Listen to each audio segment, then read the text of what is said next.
नमस्कार दोस्तों, स्वागत है आपका इस चैनल पर। अगर दोस्तों आप हमारे चैनल पर नए हैं तो वीडियो को लाइक और चैनल को सब्सक्राइब कर लीजिए, जिससे हमारी वीडियो आप तक सबसे पहले पहुंचे। आइए दोस्तों, शुरुआत करते हैं आज की अपनी पाठशाला। पहला क्वेश्चन आपकी स्क्रीन पर है, ध्यानपूर्वक देखिए। पहला क्वेश्चन आखिर क्या कह रहा है दोस्तों? इस क्वेश्चन में कह रहा है कि चीनी का दाम जो है 20% बढ़ता है। कह रहा है चीनी का दाम जो है 20% बढ़ता है, जिससे परिवार 300 रुपए में 12 किलोग्राम कम चीनी खरीदता है। हम कह रहा है याद करिए, वास्तविक खपत क्या है, वर्तमान खपत क्या है, वास्तविक मूल्य क्या है और वर्तमान मूल्य क्या है। हम दोस्तों, आपने इस क्वेश्चन को पढ़ा और आपको इससे पढ़कर कुछ महसूस हुआ होगा? नहीं। मैं आपको समझाने की कोशिश करता हूं कि आखिर ये कहना क्या चाह रहा है।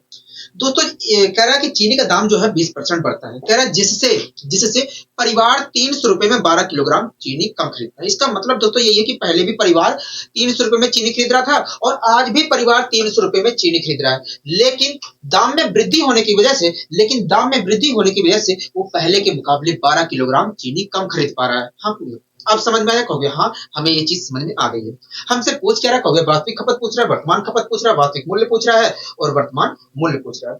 ठीक है, आइए हम दोस्तों इन सभी चीजों को यहाँ पर निकालने की कोशिश करते हैं। ठीक है दोस्तों, हमसे कह रहा है चीनी के दाम में, कह रहा है कि चीनी के दाम में 20% बढ़ जाता है। हम दोस्तों, अगर चीनी के दाम में 20% की वृद्धि हो जा रही है, मतलब 1/20 की फ्रैक्शन होती है 1/5, चाहे मैं 20% कहूं चाहे 1/5 कहूं, बात एक ही है। हाँ, अगर तो चीनी के मूल्य में 20% की वृद्धि मतलब 1/5 की वृद्धि होती है, तो चीनी का मूल्य हो कितना तक होगा? चीनी का मूल्य वास्तव में 6/5 हो जाता है। अगर चीनी के मूल्य में 20% की वृद्धि मतलब 1/5 की वृद्धि होती है, तो चीनी का मूल्य हो कितना तक होगा? चीनी का मूल्य वास्तव में 6/5 हो जाता है। इसका मतलब क्या कहोगे? इसका मतलब यही है कि यदि चीनी का मूल्य वास्तव इसका मतलब क्या कहोगे? इसका मतलब यही है कि यदि चीनी का मूल्य पहले 5 रुपए पर किलोग्राम था, तो आज चीनी का मूल्य हो जाता है 6 रुपए पर किलोग्राम। हाँ। दोस्तों, आज चीनी का मूल्य हो कितना तक होगा? देखिए, आज चीनी का मूल्य वास्तव में होगा, देखिए आज चीनी का मूल्य वास्तव में 6/5 हो जाता है। इसका मतलब क्या कहोगे? इसका मतलब यही है कि यदि चीनी पहले 5 रुपए पर किलोग्राम थी, तो आज चीनी का दाम हो जाता है 6 रुपए पर किलोग्राम। हाँ, ठीक है। आगे क्या कह रहा है? आगे कह रहा है जिससे परिवार 300 रुपए में 12 किलोग्राम कम चीनी खरीदता है। हाँ, ठीक है दोस्तों, इसका मतलब दोस्तों यही है। दोस्तों, पहले कह रहा है कि जिससे परिवार 300 रुपए में 12 किलोग्राम कम चीनी खरीदता है। इसका मतलब यही है कि पहले पहले परिवार 5 रुपए की दर से 300 रुपए में चीनी खरीद रहा था, लेकिन आज वही परिवार जब 6 रुपए की दर से चीनी खरीदता है 300 रुपए में, तो उसे 12 किलोग्राम कम चीनी मिलता है। हाँ, दोस्तों, जितने रुपए में वो पहले 5 की दर से खरीदता था, उतने ही रुपए में जब आज उतने ही रुपए में जब वो 6 की दर से खरीद रहा है, तो पहले के मुकाबले उसे 12 किलोग्राम कम चीनी मिल रहा है। हाँ, दोस्तों, आपको अच्छी तरीके से पता है कि किसी वस्तु को जितने रुपए में हम पहले बेच या खरीद रहे थे, उतने ही रुपए में अगर फिर से खरीदा या बेचा जा रहा है, तो ऐसी स्थिति में खपत को जो अनुपात होता है, वो प्राइस के अनुपात का उल्टा होता है। हाँ, दोस्तों, ये क्या कहोगे? ये प्राइस का अनुपात है। हाँ, प्राइस का अनुपात है। तो खपत क्या अनुपात क्या होगा? खपत का अनुपात वास्तव में 5:6। हाँ, तो ये क्या कहोगे? खपत का अनुपात है। हाँ, तो इसके अनुसार देखो दोस्तों, ये क्या है कहोगे? ये खपत का अनुपात है। तो दोस्तों, अगर मैं इसके अनुसार देखूं, इस अनुपातिक वैल्यू के अनुसार देखूं, इसका मतलब यही है कि पहले वो 300 रुपए में 6 किलोग्राम चीनी खरीदा था, लेकिन कीमत में वृद्धि होने के कारण आज 300 रुपए में वो 5 ही किलो चीनी खरीद पा रहा है। हाँ, दोस्तों, पहले वो 6 किलो चीनी खरीदता था 300 रुपए में, लेकिन कीमत में वृद्धि होने की वजह से आज वो केवल 5 ही किलो चीनी खरीद पा रहा है। तो इस प्रकार देखा जाए तो परिवार जो है पहले के मुकाबले 1 किलोग्राम कम चीनी खरीद पा रहा है। हो गया, हाँ, पहले के मुकाबले 1 किलोग्राम कम चीनी खरीद पा रहा है, लेकिन क्वेश्चन क्या कर रहा है भैया? 12 किलोग्राम कम चीनी खरीदता है, मतलब 1 यूनिट बराबर है 12 की। हो गया, हाँ, 1 यूनिट बराबर है 12 किलोग्राम की। आप मेरी बात से सहमत हो गया? हाँ, हम आपकी बात से पूरी तरीके से सहमत है। ठीक है दोस्तों, हमसे कहा था याद करिए वास्तविक खपत, वर्तमान खपत, वास्तविक मूल्य क्या होगा, वर्तमान मूल्य क्या होगा। हाँ, दोस्तों, पहले वास्तव में परिवार कितने किलोग्राम चीनी की खपत करता था? तो देखिए, वास्तव में देखा जाए तो पहले परिवार जो है 6 यूनिट चीनी की खपत करता था। हाँ, अगर दोस्तों मुझे बताना है तो 6 यूनिट की वैल्यू बतानी पड़ेगी। हो गया, हाँ, दोस्तों, 1 यूनिट कितने को रिप्रेजेंट करता है? 12 किलोग्राम को रिप्रेजेंट करता है। तो 6 यूनिट कितने को रिप्रेजेंट करेगा? 6 यूनिट वास्तव में 72 किलो को रिप्रेजेंट करेगा। मतलब देखा जाए तो परिवार पहले 72 किलोग्राम चीनी की खपत करता था। हाँ, मतलब वास्तविक खपत देखा जाए तो 72 किलोग्राम है। आपको यहाँ तक सारी चीजें समझ में आई? हो गया, हाँ, यहाँ तक समझ में आ गई। ठीक है दोस्तों, पूछ रहा है हमसे वर्तमान खपत। तो वर्तमान में परिवार कितना खपत कर रहा है? देखिए, वर्तमान में तो 5 ही किलो उसे चीनी मिल रहा है, मतलब 5 किलो ही वर्तमान में 5 यूनिट उसे चीनी मिल रहा है। तो इस प्रकार देखा तो वर्तमान में परिवार जो है 5 यूनिट चीनी खपत कर रहा है। अगर दोस्तों मुझे वास्तव में बताना है कितना किलोग्राम वर्तमान में खपत हो रही है, तो मुझे 5 यूनिट का जवाब देना पड़ेगा। कहोगे हाँ 5 यूनिट का आपको जवाब देना पड़ेगा। दोस्तों 1 यूनिट कितने को रिप्रेजेंट कर रहा है? कहोगे देखिए 1 यूनिट देखा जाए तो 12 किलोग्राम को रिप्रेजेंट कर रहा है। तो 5 यूनिट कितने को रिप्रेजेंट करेगा? कहोगे 12 25 60 60 किलो को रिप्रेजेंट करेगा। हाँ, मतलब वास्तव में देखा जाए, मतलब वर्तमान में देखा जाए तो परिवार जो है, परिवार की खपत जो है 60 किलोग्राम की है। हाँ, हाँ। मतलब वर्तमान में परिवार जो है 60 किलोग्राम चीनी की खपत कर रहा है। हाँ, और पहले वास्तव में 72 किलोग्राम चीनी की खपत करता था। हाँ, हाँ। यहाँ तक सारी चीजें क्लियर हो गया? हाँ, यहाँ तक सारी चीजें क्लियर है। यहाँ तक सारी चीजें क्लियर है। ठीक है। अभी दोस्तों हमें दो चीज और निकालना है। अभी दोस्तों हमें दो चीज और निकालना है। हाँ, हाँ। दोस्तों परिवार जो है पहले, दोस्तों परिवार, दोस्तों वर्तमान वास्तविक दोस्तों वास्तविक खपत, दोस्तों पहले परिवार जो है 72 किलोग्राम चीनी खपत करता था। आज परिवार जो है 60 किलोग्राम ही चीनी खपत कर रहा है। हाँ, मतलब देखा तो पहले परिवार 300 रुपए में, मतलब देखा तो परिवार पहले 300 रुपए में 72 किलोग्राम चीनी खरीद के ला रहा था। हाँ, एक बात बताइए, अगर पहले परिवार 300 रुपए में 72 किलोग्राम चीनी खरीद के ला रहा था तो 1 किलो की कीमत क्या थी? होगा देखिए 300 रुपए में, होगा देखिए 72 किलोग्राम दाम का मूल्य जो था वो 300 रुपए था। मैंने कहा तो देखिए 1 किलोग्राम का दाम इतना होगा। मैंने कहा ठीक है। अगर मैं यहाँ पर काटा पीटी बचाता हूँ तो 12 दूनी 24, 12 पंचे 60। हाँ, तो 25 आएगा ऊपर और नीचे आएगा क्या कहूंगा देखिए, एक मिनट रुकिए, 12 दूनी 24, कहा गया 12 दूनी 24, क्या आया 12 दूनी 24, कितना बचा? कहोगे देखिए 12 दूनी 24 6 बचा। मैंने कहा कहोगे 12 पंचे 60। मैंने कहा ठीक है। क्या आया? 12 पंचे 60। अपोन में क्या होगा देखिए 12 पंचे 60, 12 छीन 72। हाँ, 12 छीन 72। आपको यहाँ तक सारी चीजें समझ में आ गई? कहोगे हाँ। मैंने 12 से इसे डिवाइड किया, 12 से ऊपर नीचे कट रहा है, 12 दूनी 24। ठीक है, कितना बचा? कहोगे देखिए हमें लाना था 30, आया है 24। तो इस प्रकार 6 कम है, 6 इसके पास गया, 12 पंचे 60 होता है। ठीक है, 12 छीन 72। अब 6 से हम डिवाइड करेंगे तो क्या क्या आएगा? कहोगे देखिए 6 चौक 24, 6 चौक 24। हाँ, 6 4 सही 1/6, 4 सही 1/6। मतलब देखा जाए तो मतलब देखा जाए तो पहले वास्तविक, मतलब देखा जाए तो पहले चीनी की कीमत जो थी 4 सही 1/6 रुपए थी। हाँ, 4 सही 1/6 रुपए किलो थी। आप मेरी बात से सहमत हो गया? हाँ, हम आपकी बात से पूरी तरीके से सहमत है। ठीक है दोस्तों, आज वही परिवार, दोस्तों आज वही परिवार, दोस्तों आज वही परिवार 300 रुपए में, 300 रुपए में, दोस्तों आज वही परिवार 300 रुपए में, 300 रुपए में 60 किलोग्राम चीनी खरीद रहा है। कहोगे हाँ। तो आज चीनी की कीमत क्या? कहोगे देखिए 60 किलोग्राम के लिए आज परिवार 300 रुपए दे रहा है। हमने कहा कहोगे देखिए 60 किलोग्राम में परिवार आज 300, कहोगे देखिए 60 किलो, कहोगे देखिए आज परिवार 300 रुपए में 60 किलोग्राम चीनी ला रहा है। मतलब 60 किलोग्राम चीनी का मूल्य जो है 300 रुपए। हमने कहा तो कहोगे इस प्रकार देखा तो 1 किलोग्राम चीनी का मूल्य जो होगा 0 से 0 कैंसिल 5 आएगा। हाँ, मतलब देखा तो वर्तमान जो चीनी का मूल्य है वो 5 रुपए पर किलोग्राम है, 5 रुपए पर किलोग्राम है। आप मेरी बात से सहमत हो गया? हाँ, हम आपकी बात से पूरी तरीके से सहमत है। हम आपकी बात से पूरी तरीके से सहमत है। बताइए यहाँ तक कोई दिक्कत, कोई परेशानी तो नहीं है? यहाँ तक कोई दिक्कत, कोई परेशानी नहीं। जब जब दोस्तों आप अच्छे तरीके से सीख जाओगे तो आपको थोड़ा सा भी समय नहीं लगेगा। बहुत तेजी से आप इसका जवाब दे सकते हैं, बहुत तेजी से आप इसका जवाब दे सकते हैं। ठीक है, मुझे यहाँ पर समझाना रहता है, इसलिए मुझे यहाँ पर हर चीज बतानी पड़ती है। ठीक है, कोई दिक्कत कोई परेशानी को नहीं, हमें कोई दिक्कत कोई परेशानी नहीं है, हमें कोई दिक्कत कोई परेशानी नहीं है। मैं एक बार चेक भी कर ले रहा हूँ क्या मुझसे कोई गलती तो नहीं हुई है। ठीक है,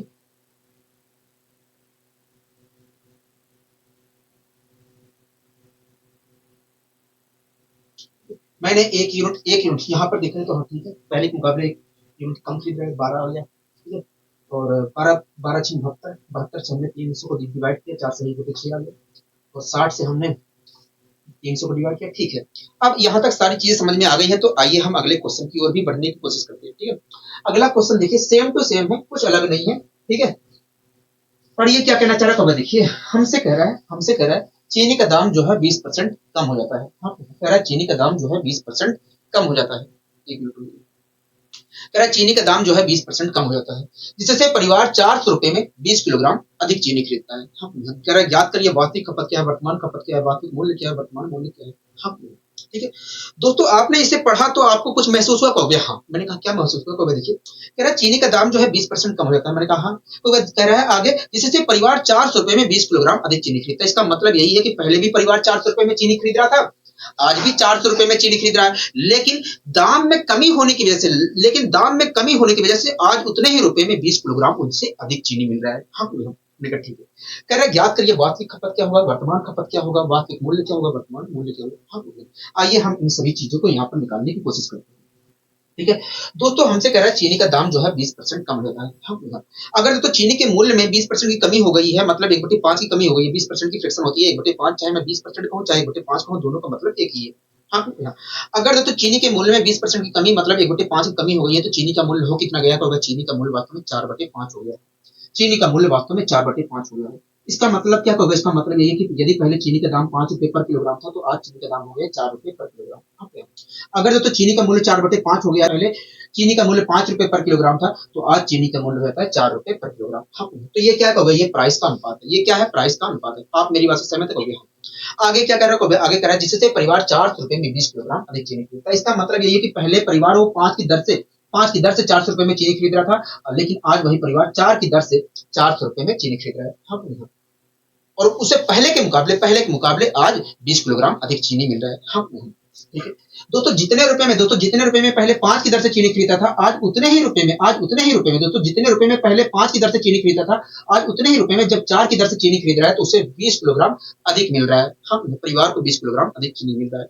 दोस्तों आपको अच्छी तरीके से पता है कि किसी वस्तु को जितने रुपए में खरीदा या बेचा जा रहा था, अगर उतने ही रुपए में आज भी खरीदा बेचा जा रहा है किसी अन्य दर पर, तो ऐसी स्थिति में खपत का जो अनुपात होता है प्राइस के अनुपात का उल्टा होता है। तो ये क्या होगा, ये प्राइस का अनुपात है, तो खपत का अनुपात क्या होगा, देखिए खपत का अनुपात वास्तव में 5:4 होगा, 5:4 होगा। इसका मतलब क्या होगा, इसका मतलब अगर मैं इसके अनुसार देखूं तो ये क्या खपत का अनुपात है। इसका मतलब क्या होगा, इसका मतलब यही है कि पहले परिवार वास्तव में, अगर मैं इसके अनुसार देखूं तो इसका मतलब यही है कि पहले परिवार वास्तव में 400 रुपए में 4 किलोग्राम चीनी खरीदता था। लेकिन आज वही परिवार दाम में कमी होने की वजह से 400 रुपए में 5 किलोग्राम चीनी खरीद रहा है। तो इस प्रकार देखा है तो परिवार जो है पहले के मुकाबले 1 यूनिट चीनी अधिक खरीद रहा है। पहले के मुकाबले दाम में कमी होने की वजह से परिवार जो है पहले के मुकाबले 1 यूनिट चीनी अधिक खरीद रहा है। 1 यूनिट चीनी अधिक खरीद रहा है, लेकिन क्वेश्चन कह रहा है 20 किलोग्राम अधिक चीनी खरीदता है, मतलब 1 यूनिट बराबर है 20 किलोग्राम की।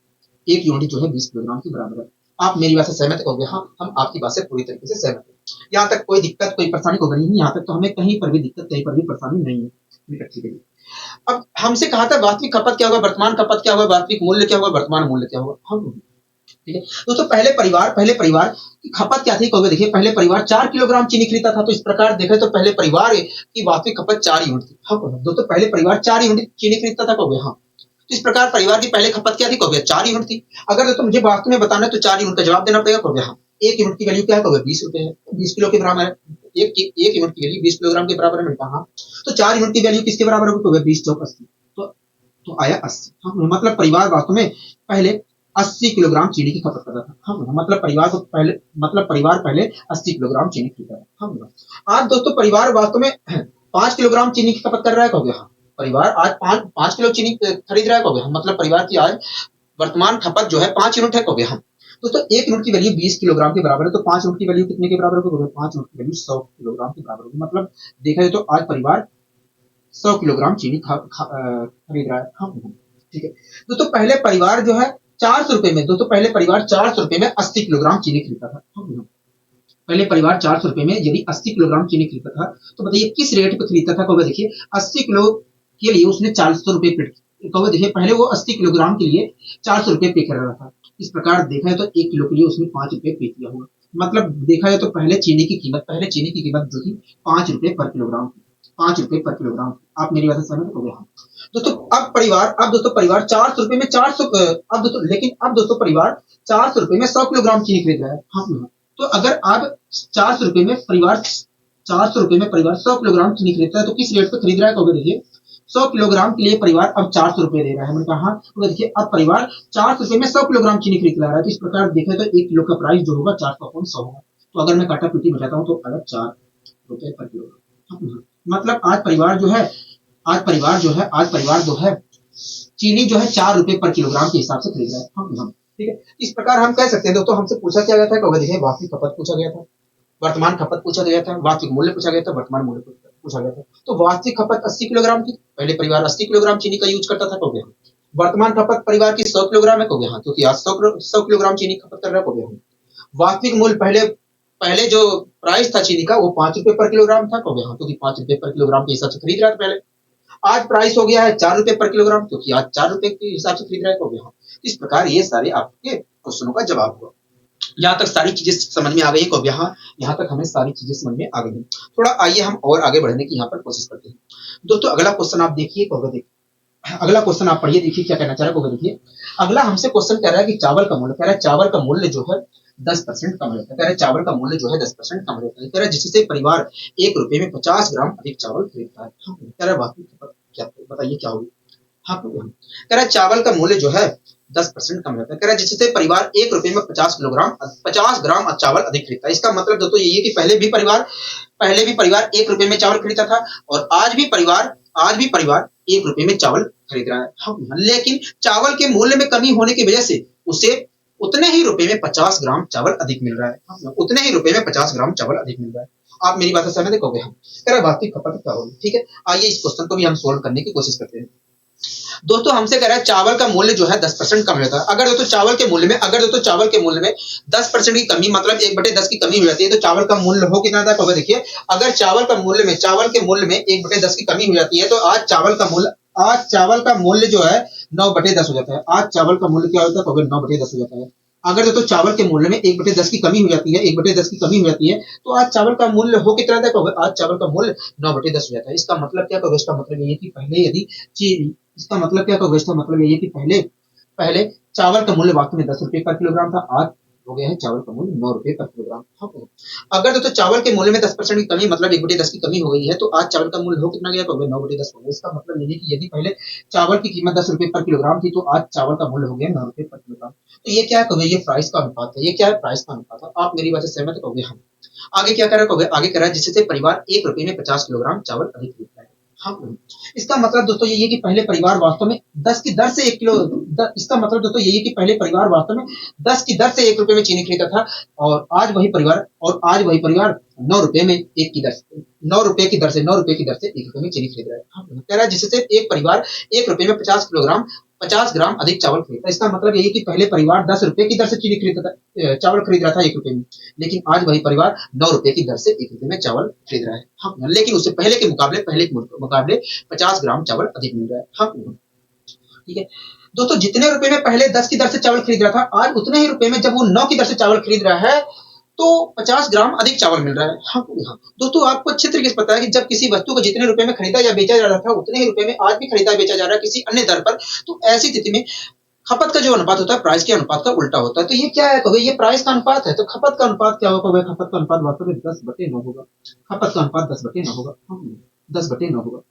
तो ये क्या है, कहोगे ये खपत का अनुपात है। हाँ, ये दोस्तों खपत का अनुपात किलोग्राम में भी हो सकता है, ग्राम में भी हो सकता है। ये तो मेरे ऊपर डिपेंड करता है कि मैं इसे लेकर किसमें चलूं, क्योंकि ये अनुपात है। ये किलोग्राम में भी हो सकता है, खपत का अनुपात है, ये किलोग्राम में भी हो सकता है, ग्राम में भी हो सकता है, कुछ भी हो सकता है। ठीक है दोस्तों, ये क्या है, ये खपत का अनुपात है। इसका मतलब दोस्तों यही है कि पहले परिवार वास्तव में देखा जाए तो 1 रुपए में 9 ग्राम चावल खरीदता था। हाँ, 9 ग्राम चावल खरीदता था, लेकिन आज वही परिवार दाम में कमी होने की वजह से 1 रुपए में 10 ग्राम चावल खरीद रहा है। हाँ, तो इस प्रकार देखा जाए तो परिवार जो है पहले के मुकाबले उतने ही रुपए में 1 ग्राम अधिक चावल खरीद रहा है। हाँ, 1 यूनिट अधिक चावल खरीद रहा है। हाँ, लेकिन क्वेश्चन कर रहा है परिवार जो है पहले के मुकाबले 50 ग्राम अधिक चावल खरीद रहा है, मतलब 1 यूनिट बराबर है 50 ग्राम। आप मेरी बात से सहमत हो गए। हाँ, हम आपकी बात से सहमत है। हमसे क्या करेगा, हमसे कह रहा है वास्तविक खपत बताइए। हाँ, मतलब परिवार पहले कितना खपत, मतलब परिवार की पहले खपत कितनी थी। हाँ, दोस्तों पहले परिवार 1 रुपए में कितने चावल खरीदता था, इसके अनुसार बताइए, 9 यूनिट चावल खरीदता था। हाँ, दोस्तों अगर मुझे वास्तव में बताना है वास्तविक खपत क्या है, तो मुझे 9 यूनिट का जवाब देना पड़ेगा। हाँ, 1 यूनिट की वैल्यू कितनी ग्राम की है, 50 ग्राम के बराबर है, तो 9 यूनिट की वैल्यू कितने के बराबर होगी, 450 ग्राम की होगी। मतलब देखें तो परिवार की पहले वास्तविक खपत जो थी वो 450 ग्राम की थी, 450 ग्राम की। हाँ, मतलब देखा जाए तो परिवार की वास्तविक खपत पहले क्या थी, 450 ग्राम की। आप मेरी बात से सहमत हो गए। हाँ, हम आपकी बात से पूरी तरीके से सहमत हैं। हम आपकी बात से पूरी तरीके से सहमत हैं। यहाँ तक कोई दिक्कत, कोई परेशानी को नहीं, यहाँ तक तो हमें कहीं पर भी दिक्कत, कहीं पर भी परेशानी नहीं है। हमें यहाँ तक कहीं पर भी दिक्कत, कहीं परेशानी नहीं है। ठीक है, अब आइए दोस्तों हम और आगे बढ़ने की यहाँ पर कोशिश करते हैं।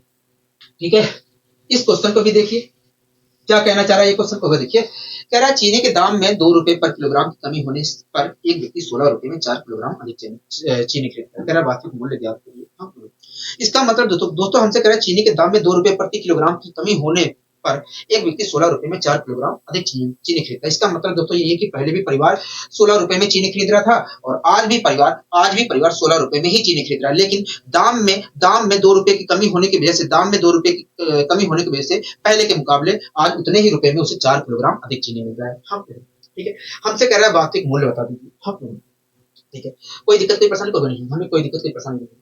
ठीक है, मान लीजिए दोस्तों व्यक्ति जो है, मान लीजिए दोस्तों व्यक्ति जो है पहले चीनी ₹X पर किलोग्राम के हिसाब से खरीदता था। हाँ, ठीक है। दोस्तों आप मुझे बताइए पहले व्यक्ति कितने रुपए में चीनी खरीदता था भैया? ₹16 में। दोस्तों पहले आप मुझे बताइए पहले पहले व्यक्ति कुल कितने रुपए में चीनी खरीद रहा था? एक्स रुपए की दर से कहोगे ₹16 में चीनी खरीद रहा था। तो आप मुझे बताइए अगर पहले व्यक्ति एक्स रुपए की दर से ₹16 में चीनी, तो आप मुझे बताइए पहले व्यक्ति ₹16 में एक्स रुपए की दर से चीनी कितना खरीद रहा था? तो इतनी चीनी खरीद रहा था। ठीक है दोस्तों, पहले व्यक्ति जो है ₹16 में एक्स रुपए की दर से कितने किलोग्राम चीनी खरीद रहा था? आप मेरी बात से सहमत कहोगे? हाँ। आज दोस्तों चीनी का दाम जो है ₹2 कम हो गया कहोगे? हाँ। तो आज चीनी का दाम हो कितना गया है कहोगे? x माइनस ₹2 हो गया। x माइनस ₹2 पर किलोग्राम हो गया। हाँ। अगर आज चीनी का दाम x माइनस ₹2 पर किलोग्राम हो गया है, तो आज वही व्यक्ति ₹16 में कितना किलोग्राम चीनी खरीद रहा है? x माइनस ₹2 की दर से कहोगे इतने किलोग्राम चीनी खरीद रहा है। हाँ। दोस्तों देखा जाए तो व्यक्ति पहले ₹16 में इतने किलोग्राम चीनी खरीद रहा था, लेकिन आज वही व्यक्ति दाम में कमी होने की वजह से ₹16 में इतने किलोग्राम चीनी खरीद रहा है। हाँ। हमसे क्वेश्चन में कह रहा है कि कमी होने की वजह से पहले के मुकाबले, जब कमी होने की वजह से पहले के मुकाबले वो 4 किलोग्राम अधिक चीनी खरीद रहा है। तो पहले इतना खरीद रहा था, आज इतना खरीद रहा है। हाँ। लेकिन हमसे कह रहा है पहले के मुकाबले आज जो है 4 किलोग्राम अधिक चीनी मिल रहा है। मतलब पहले 4 किलोग्राम चीनी कम मिल रहा था कहोगे? हाँ। मतलब 4 किलोग्राम पहले चीनी कम मिल रहा था कहोगे? हाँ। आज 4 किलोग्राम अधिक चीनी मिल रहा है कहोगे? हाँ। अगर मुझे बराबर करना है तो मुझे क्या करना चाहिए कहोगे? देखिए पहले इतना किलोग्राम चीनी मिल रहा था, आज वास्तव में पहले के मुकाबले 4 किलोग्राम अधिक चीनी मिल रहा है। अगर आपको बराबर करना है तो इधर 4 जोड़ दीजिए, अगर दूसरे तरीके से बराबर करना है तो आप इधर 4 घटा दीजिए। तो मैंने इधर जोड़ना उचित समझा, तो मैंने इधर 4 जोड़ दिया। दोनों बराबर हो गए तो भैया हाँ बराबर हो गए, बराबर तो समझ गए। अब बात आती है इसे सोल्व कैसे करें। दोस्तों ये आपके ऊपर डिपेंड करता है कि आप कैसे सोल्व करना चाह रहे हैं। मेरा एक ही सजेशन है कि इस प्रकार से जब भी क्वेश्चन बने तो आपको ऑप्शन के जरिए सोल्व करना आसान रहेगा। ठीक है, हमसे वास्तविक मूल्य पूछा है, हमने वास्तविक मूल्य क्या माना है? चीनी का कहोगे ₹X पर किलोग्राम माना है।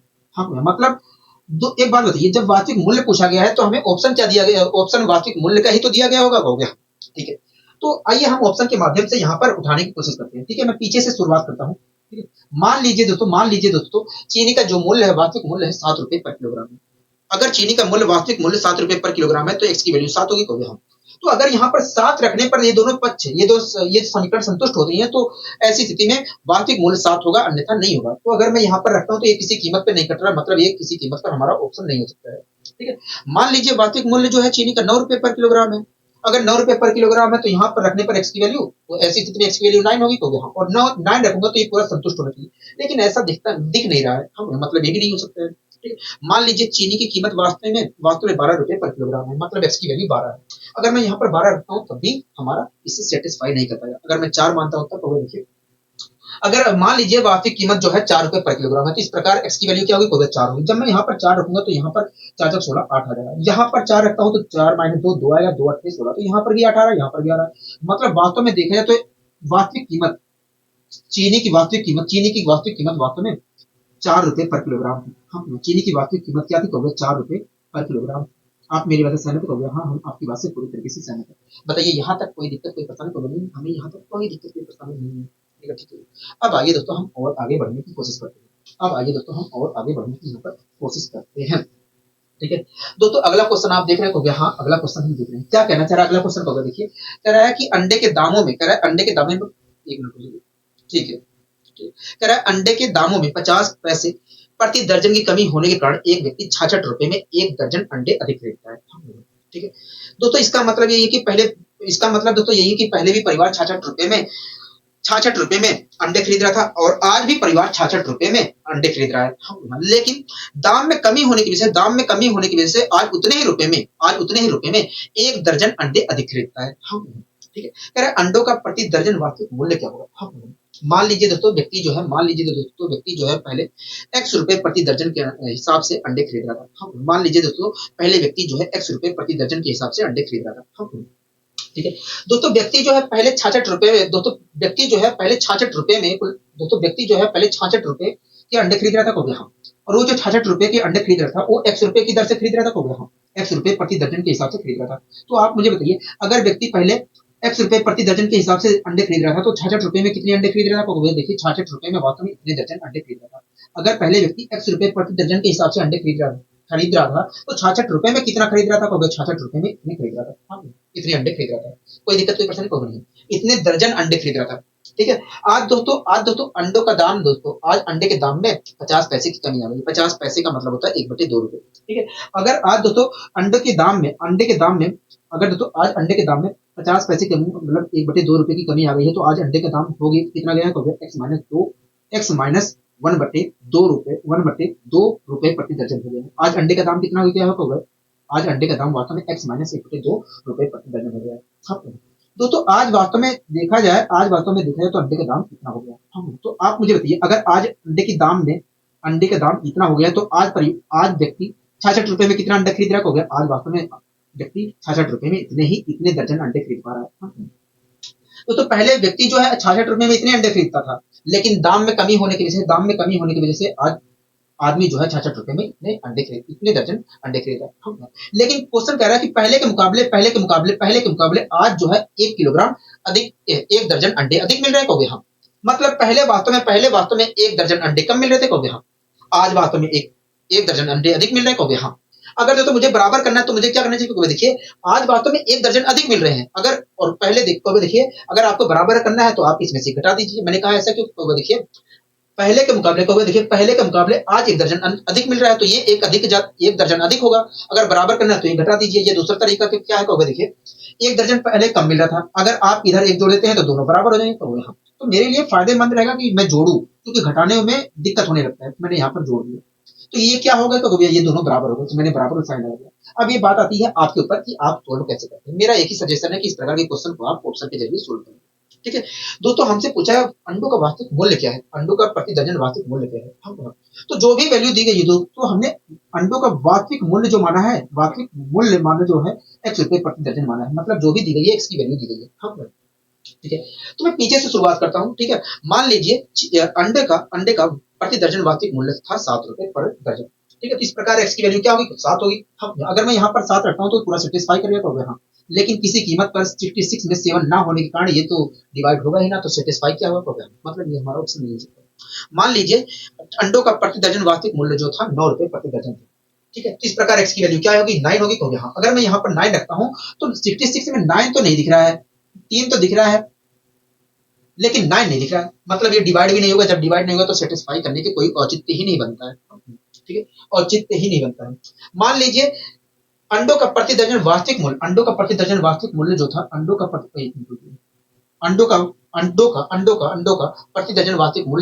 वो 4 रुपए प्रति दर्जन था। अगर 4 रुपए प्रति दर्जन है तो x की वैल्यू क्या होगी, 4 होगी। अगर मैं यहाँ पर 4 भी रखता हूँ ना तब भी ये डिवाइड नहीं होगा। जब डिवाइड नहीं होगा तो सेटिस्फाई कहाँ से होगा। ठीक है। अब मान लीजिए अंडों का प्रति दर्जन वास्तविक मूल्य जो था 6 रुपए प्रति दर्जन था। अगर मैं यहाँ पर रखता हूँ तो इस प्रकार x की वैल्यू क्या होगी, 6 होगी। अगर मैं यहाँ पर 6 रखता हूँ तो ये 12 हो जाएगा, 11 बार में डिवाइड होगा 12 आ जाएगा। यहाँ पर अगर मैं रखता हूँ 6 तो 5.5 प्राप्त होगा। 6 में से आधा घटा रहा हूँ, 6 में से 0.5 घटाऊंगा तो 5.5 आएगा, और 5.5 से जब इसे इधर डिवाइड करूंगा तो उस स्थिति में भी 12 आएगा। तो दोनों क्या कर रहे हैं, संतुष्ट हो रहे हैं, कहोगे हाँ। दोनों पक्ष संतुष्ट हो रहे हैं। इस प्रकार हम कह सकते हैं भैया अंडों का प्रति दर्जन वास्तविक मूल्य जो है वास्तव में 6 रुपए प्रति दर्जन है। 6 रुपए प्रति दर्जन है। 6 रुपए प्रति दर्जन है। हाँ बताइए, कोई दिक्कत कोई परेशानी, तो हमें कोई दिक्कत कोई परेशानी नहीं है। यहाँ तक अब आइए दोस्तों हम और आगे बढ़ने की यहाँ पर कोशिश करते हैं। ठीक है। अब अगला टाइप है आपका, देखिए क्या कहना चाह रहा है। और इस प्रकार के क्वेश्चन बहुत ज्यादा एग्जामिनर के फेवरेट भी होते हैं। ठीक है। इस प्रकार के क्वेश्चन बहुत ज्यादा फेवरेट भी होते हैं। हमसे क्या कह रहा है, तो देखिए कह रहा है कि किसी कमरे में कुछ बिल्ली तथा कुछ कुत्ते हैं। कह रहा है किसी कमरे में कुछ बिल्ली तथा कुछ कुत्ते हैं तथा आगे कह रहा है प्रत्येक बिल्ली 7 बिस्कुट तथा प्रत्येक कुत्ता 9 बिस्कुट लेता है। कह रहा है कि किसी कमरे में कुछ बिल्ली तथा कुछ कुत्ते हैं। कह रहा है प्रत्येक बिल्ली 7 बिस्कुट तथा प्रत्येक कुत्ता 9 बिस्कुट लेता है। ठीक है। आगे कह रहा है यदि 45 जानवरों द्वारा कुल 355 बिस्कुट खाए गए तो बताइए कुत्ते तथा बिल्लियों की संख्या क्या होगी। दोस्तों एक कमरा था और उस कमरे में कुल मिलाकर 45 जानवर थे। क्या थे, 45 जानवर थे। दोस्तों एक कमरा था और उसमें कुल मिलाकर 45 जानवर थे, और इन 45 जानवर में से कुछ तो डॉग थे। दोस्तों एक कमरा था और उसमें कुल मिलाकर 45 जानवर थे, और इस 45 जानवरों में से कुछ तो डॉग थे और कुछ कैट थे। हाँ कुछ डॉग थे और कुछ कैट थे। हाँ कोई दिक्कत कोई परेशानी को नहीं। तो जो डॉग है दोस्तों, जो डॉग है उनमें से प्रत्येक डॉग, दोस्तों डोगों में से प्रत्येक डॉग, दोस्तों एक मिनट, अच्छा कैट इधर लिख लेता हूँ, ठीक है, उल्टा हो जाएगा ना, थोड़ा दिक्कत होने लगता है। ठीक है? दोस्तों एक कमरे में कुल मिलाकर 45 जानवर थे और उसमें से कुछ कैट थी और कुछ लोग थे। दोस्तों कैटों में से प्रत्येक कैट जो है 7 बिस्कुट खाती है। क्या 7 बिस्कुट खाती है? और डोगों में से प्रत्येक डोग जो है 9 बिस्कुट खाता है। इस प्रकार काउंट किया गया तो देखा गया कि भैया 45 जानवरों द्वारा कुल मिलाकर 355 बिस्कुट खाए गए। क्या 355 बिस्कुट खाए गए? ठीक है दोस्तों, डॉग जो है डोगों में से प्रत्येक डॉग जो है 9 बिस्कुट खा रहा है और कैटों में से प्रत्येक कैट जो है 7 बिस्कुट खा रहा है। इस प्रकार देखा गया कि कुल जानवरों द्वारा 355 बिस्कुट खाए गए हैं। हमसे पूछ रहा है कुत्ते तथा बिल्लियों की संख्या क्या होगी? कुत्ते तथा बिल्लियों की संख्या क्या होगी? तो आइए हम यहाँ पर निकालने की कोशिश करते हैं। ठीक है, आइए हम निकालने की कोशिश करते हैं। ठीक है दोस्तों, प्रत्येक कैट कितने बिस्कुट खा रही है? 7 बिस्कुट खा रही है। अगर दोस्तों प्रत्येक डॉग भी 7 ही बिस्कुट खाता तो मैं कह सकता हूँ कि प्रत्येक जानवर 7-7 बिस्कुट खा रहा है। अगर दोस्तों प्रत्येक जानवर 7-7 बिस्कुट खा रहा है तो कुल 45 जानवर कितना बिस्कुट खा जाएगा? देखिए अगर प्रत्येक जानवर 7-7 बिस्कुट खा रहा है तो देखिए अगर प्रत्येक जानवर 7-7 बिस्कुट खा रहा है तो 45 जानवर कुल मिलाकर 7 तो 35, 3 कैरी 7 चौक 28, 315 बिस्कुट खा जाएंगे। अगर मैं अपने अनुसार देखूं तो सारे जानवर द्वारा कुल मिलाकर 315 बिस्कुट खाए जाएंगे। लेकिन क्वेश्चन कह रहा है कि ये 355 बिस्कुट खाए जाएंगे तो आखिर 40 बिस्कुट खाए क्यों नहीं गए? देखिए मैंने कहा कि देखिए दोस्तों अगर मैं अपने अनुसार देखूं तो 355 बिस्कुट खाए जाएंगे सभी जानवर के द्वारा, लेकिन क्वेश्चन कह रहा है भैया 355 बिस्कुट खाए जाएंगे तो आखिर 40 बिस्कुट खाए क्यों नहीं गए? देखिए प्रत्येक डॉग जो है 9 बिस्कुट खा रहा था। मैंने कहा देखिए आपने प्रत्येक डॉग को 7 ही बिस्कुट खिलाए हैं, मतलब प्रत्येक डॉग को आपने 2 बिस्कुट कम खिलाया है। मैंने कहा तब देखिए आपने प्रत्येक बिस्कुट को 2 बिस्कुट कम खिलाया इसलिए 40 बिस्कुट खाए नहीं गए। मैंने कहा कितना मैंने बिस्कुट कम खिलाया? देखिए अब देखिए मान लीजिए डॉग की संख्या x है। मैंने कहा देखिए आपने प्रत्येक डॉग को कुल मिलाकर 2 बिस्कुट कम खिलाया है तो इस प्रकार एक्स डॉग को कुल मिलाकर 2x बिस्कुट कम खिलाए हैं। तो देखिए इतने बिस्कुट आपने कम खिलाए हैं इसलिए ये 40 बिस्कुट खाए नहीं गया। अगर आपने 2x बिस्कुट और खिला दिया होता, अगर कुल मिलाकर 2x बिस्कुट और आपने खिलाया होता डॉगों को तो कुल मिलाकर ये 40 बिस्कुट खा लिए होते, मतलब ये बराबर है इसके। हाँ ठीक है, कोई दिक्कत की परसेंट को नहीं। दोस्तों इस प्रकार अगर मैं x की वैल्यू निकालता हूँ तो क्या आएगा? देखिए x की वैल्यू आएगा 20। और x को क्या माना था? x को डोगों की संख्या मानी थी। x को क्या मानी थी? डोगों की संख्या मानी थी। डोगों की संख्या मानी थी, मतलब डोगों की संख्या कुल कितनी है? डोगों की संख्या वास्तव में 20 है। डोगों की संख्या कुल कितनी है? 20 है। आप मेरी बात से सहमत हो? हाँ हम आपकी बात से सहमत है। ठीक है दोस्तों, हमसे कैट की संख्या भी तो पूछी थी। हाँ दोस्तों कुल मिलाकर 45 जानवर थे। हाँ दोस्तों कुल मिलाकर 45 जानवर थे और इसमें से 20 तो डॉग थे। हाँ 20 डॉग थे। तो कैट कितनी थी? कैट वास्तव में 25 थी। कैट वास्तव में 25 थी, मतलब कैटों की संख्या क्या होगी? 25 में। आप मेरी बात से सहमत है? हाँ हम आपकी बात से सहमत है। यहाँ तक कोई दिक्कत कोई पसंद नहीं है, कोई दिक्कत कोई पसंद नहीं। ऐसा नहीं है दोस्तों कि आप यहाँ पर कैट को बेस मानकर डॉग को बेस मानकर कैट की वैल्यू नहीं निकाल सकते। ये आपके ऊपर निर्भर करता है कि आप कैसे सोल्व करना चाहते हैं। मैंने यहाँ पर कैट को बेस माना है, आप डॉग को भी बेस मानकर निकाल सकते हैं। ठीक है, लेकिन फायदा कहाँ है? देखिए अगर दोनों में से किसी एक की पूछी होती, जैसे हमसे पूछा होता कि बताइए कुत्ते की संख्या क्या है, तो यहाँ पर मुझे कैट को बेस मानकर सोल्व करना आसान पड़ता। ठीक है, अगर मुझसे यहाँ पर पूछ लेता है कैट की तो मैं डॉग को बेस मानूंगा, अगर मुझसे डॉग की पूछता तो मुझे कैट को बेस मानकर यहाँ पर करना चाहिए था। लेकिन यहाँ पर हमें दोनों पूछ लिया तो हम चाहे जिसे कर सकते हैं। ठीक है, चाहे जैसे कर सकते हैं, कोई दिक्कत कोई परेशानी तो नहीं, हमें कोई दिक्कत कोई परेशानी। लेकिन आइए इसी क्वेश्चन को हम डॉग को बेस मानकर करने की कोशिश करते हैं। डॉग को बेस मानकर कोशिश करते हैं। ठीक है, कोई दिक्कत कोई परेशानी तो नहीं, हमें कोई दिक्कत कोई परेशानी नहीं। दोस्तों एक कमरे में कुल मिलाकर 45 जानवर थे और उसमें से कुछ कैट थी और कुछ डॉग थी। कैटों में से प्रत्येक कैट जो है 7 बिस्कुट खा रही है और प्रत्येक डॉग जो है डोगों में से प्रत्येक डॉग जो है 9 बिस्कुट खाता है। इस प्रकार देखा गया कि सभी जानवर के द्वारा कुल मिलाकर 355 बिस्कुट खाए गए। हमसे पूछ रहा है कैट की संख्या बताइए, डॉग की संख्या क्या होगी? ठीक है, अब आइए सोल्व करने की कोशिश करते हैं। तो प्रत्येक डॉग जो है 9 बिस्कुट खा रहा है। प्रत्येक डॉग 9 बिस्कुट खा रहा है और प्रत्येक कैट जो है 7 बिस्कुट खा रही है। अगर तो प्रत्येक डॉग जो है 9 बिस्कुट खा रहा है और प्रत्येक कैट भी 9 ही बिस्कुट खाए तो इस प्रकार मैं कह सकता हूँ कि प्रत्येक जानवर 9 बिस्कुट खा रहा है। अगर तो प्रत्येक जानवर 9 बिस्कुट खा रहा है तो बताइए 45 जानवर द्वारा कुल कितना बिस्कुट खाया जाएगा? देखिए 9 पचे 45 की 5, मैंने कहा तो 4 कैरी 9 चौक 36, 405। इस प्रकार देखा जाए तो अगर मैं अपने अनुसार देखूं तो सभी जानवर द्वारा कुल मिलाकर 405 बिस्कुट खाया जाएगा। 405 बिस्कुट खाया जाएगा। अगर मैं अपने अनुसार देखूं तो सभी जानवर द्वारा कुल मिलाकर 405 बिस्कुट खाया जाएगा। आप मेरी बात से सहमत हो? दोस्तों लेकिन क्वेश्चन कह रहा है कि 352 बिस्कुट खाए गए हैं, तो आप मुझे बताइए आखिर आखिर आखिर 50 बिस्कुट अधिक खाए क्यों गए? दोस्तों अगर मैं अपने अनुसार देखूं तो 405 बिस्कुट खाए गए हैं सभी जानवर के द्वारा, लेकिन क्वेश्चन कह रहा है कि भैया 355 बिस्कुट खा गए तो यहाँ तो आप मुझे बताइए 50 बिस्कुट फालतू क्यों खाएगा? कहोगे देखिए प्रत्येक कैट को 7 ही बिस्कुट खिलाना था, आपने प्रत्येक कैट को 9 बिस्कुट खिला दिया, मतलब प्रत्येक कैट को 2-2 बिस्कुट आपने अधिक खिला दिया। मैंने कहा कितने बिस्कुट अधिक खिला दिया? कहोगे देखिए मान लीजिए कैट की संख्या कुल मिलाकर एक्स थी। मैंने कहा कहोगे देखिए आपने प्रत्येक कैट को 2 बिस्कुट अधिक खिलाया है, इस प्रकार एक्स कैट को आपने 2x बिस्कुट अधिक खिलाया है। अगर आपने 2x बिस्कुट अधिक ना खिलाए होते तो ये 50 बिस्कुट जो अधिक खा लिए हैं कैट, अधिक खा लिए हैं, अधिक खाया गया है, ये ना खाया गया होता। आपने खिलाए हैं इसलिए खाया गया है। हाँ, मतलब 2x बराबर है 50 हो गया। तो यहाँ पर अगर मैं x की वैल्यू निकालता हूँ तो क्या आएगा? x की वैल्यू आएगा 25। x को हमने क्या माना? x को हमने कैट की संख्या मानी है, मतलब जो कैट है, कैट की संख्या वो क्या है? 25 है। कैट की संख्या कितनी है? 25 है। हाँ, ठीक है, कैट की संख्या हमें पता चल गई। दो की संख्या भी तो निकालने को हाँ, तो कुल मिलाकर जानवर कितने थे? 45 थे। हाँ, जिसमें से 25 क्या थी? कैट थी। तो डॉग कितनी थी? डॉग वास्तव में 20 थी। डॉग कितने थे? 20 थे। कोई दिक्कत कोई परेशानी नहीं, हमें कोई दिक्कत कोई परेशानी नहीं। आशा करता हूँ दोस्तों ये सारी चीजें बहुत ही अच्छे वे में, बहुत ही अच्छे तरीके से आपको समझ में आ गई होगी। ठीक है, कोई दिक्कत कोई परेशानी नहीं, हमें कोई दिक्कत कोई परेशानी नहीं है।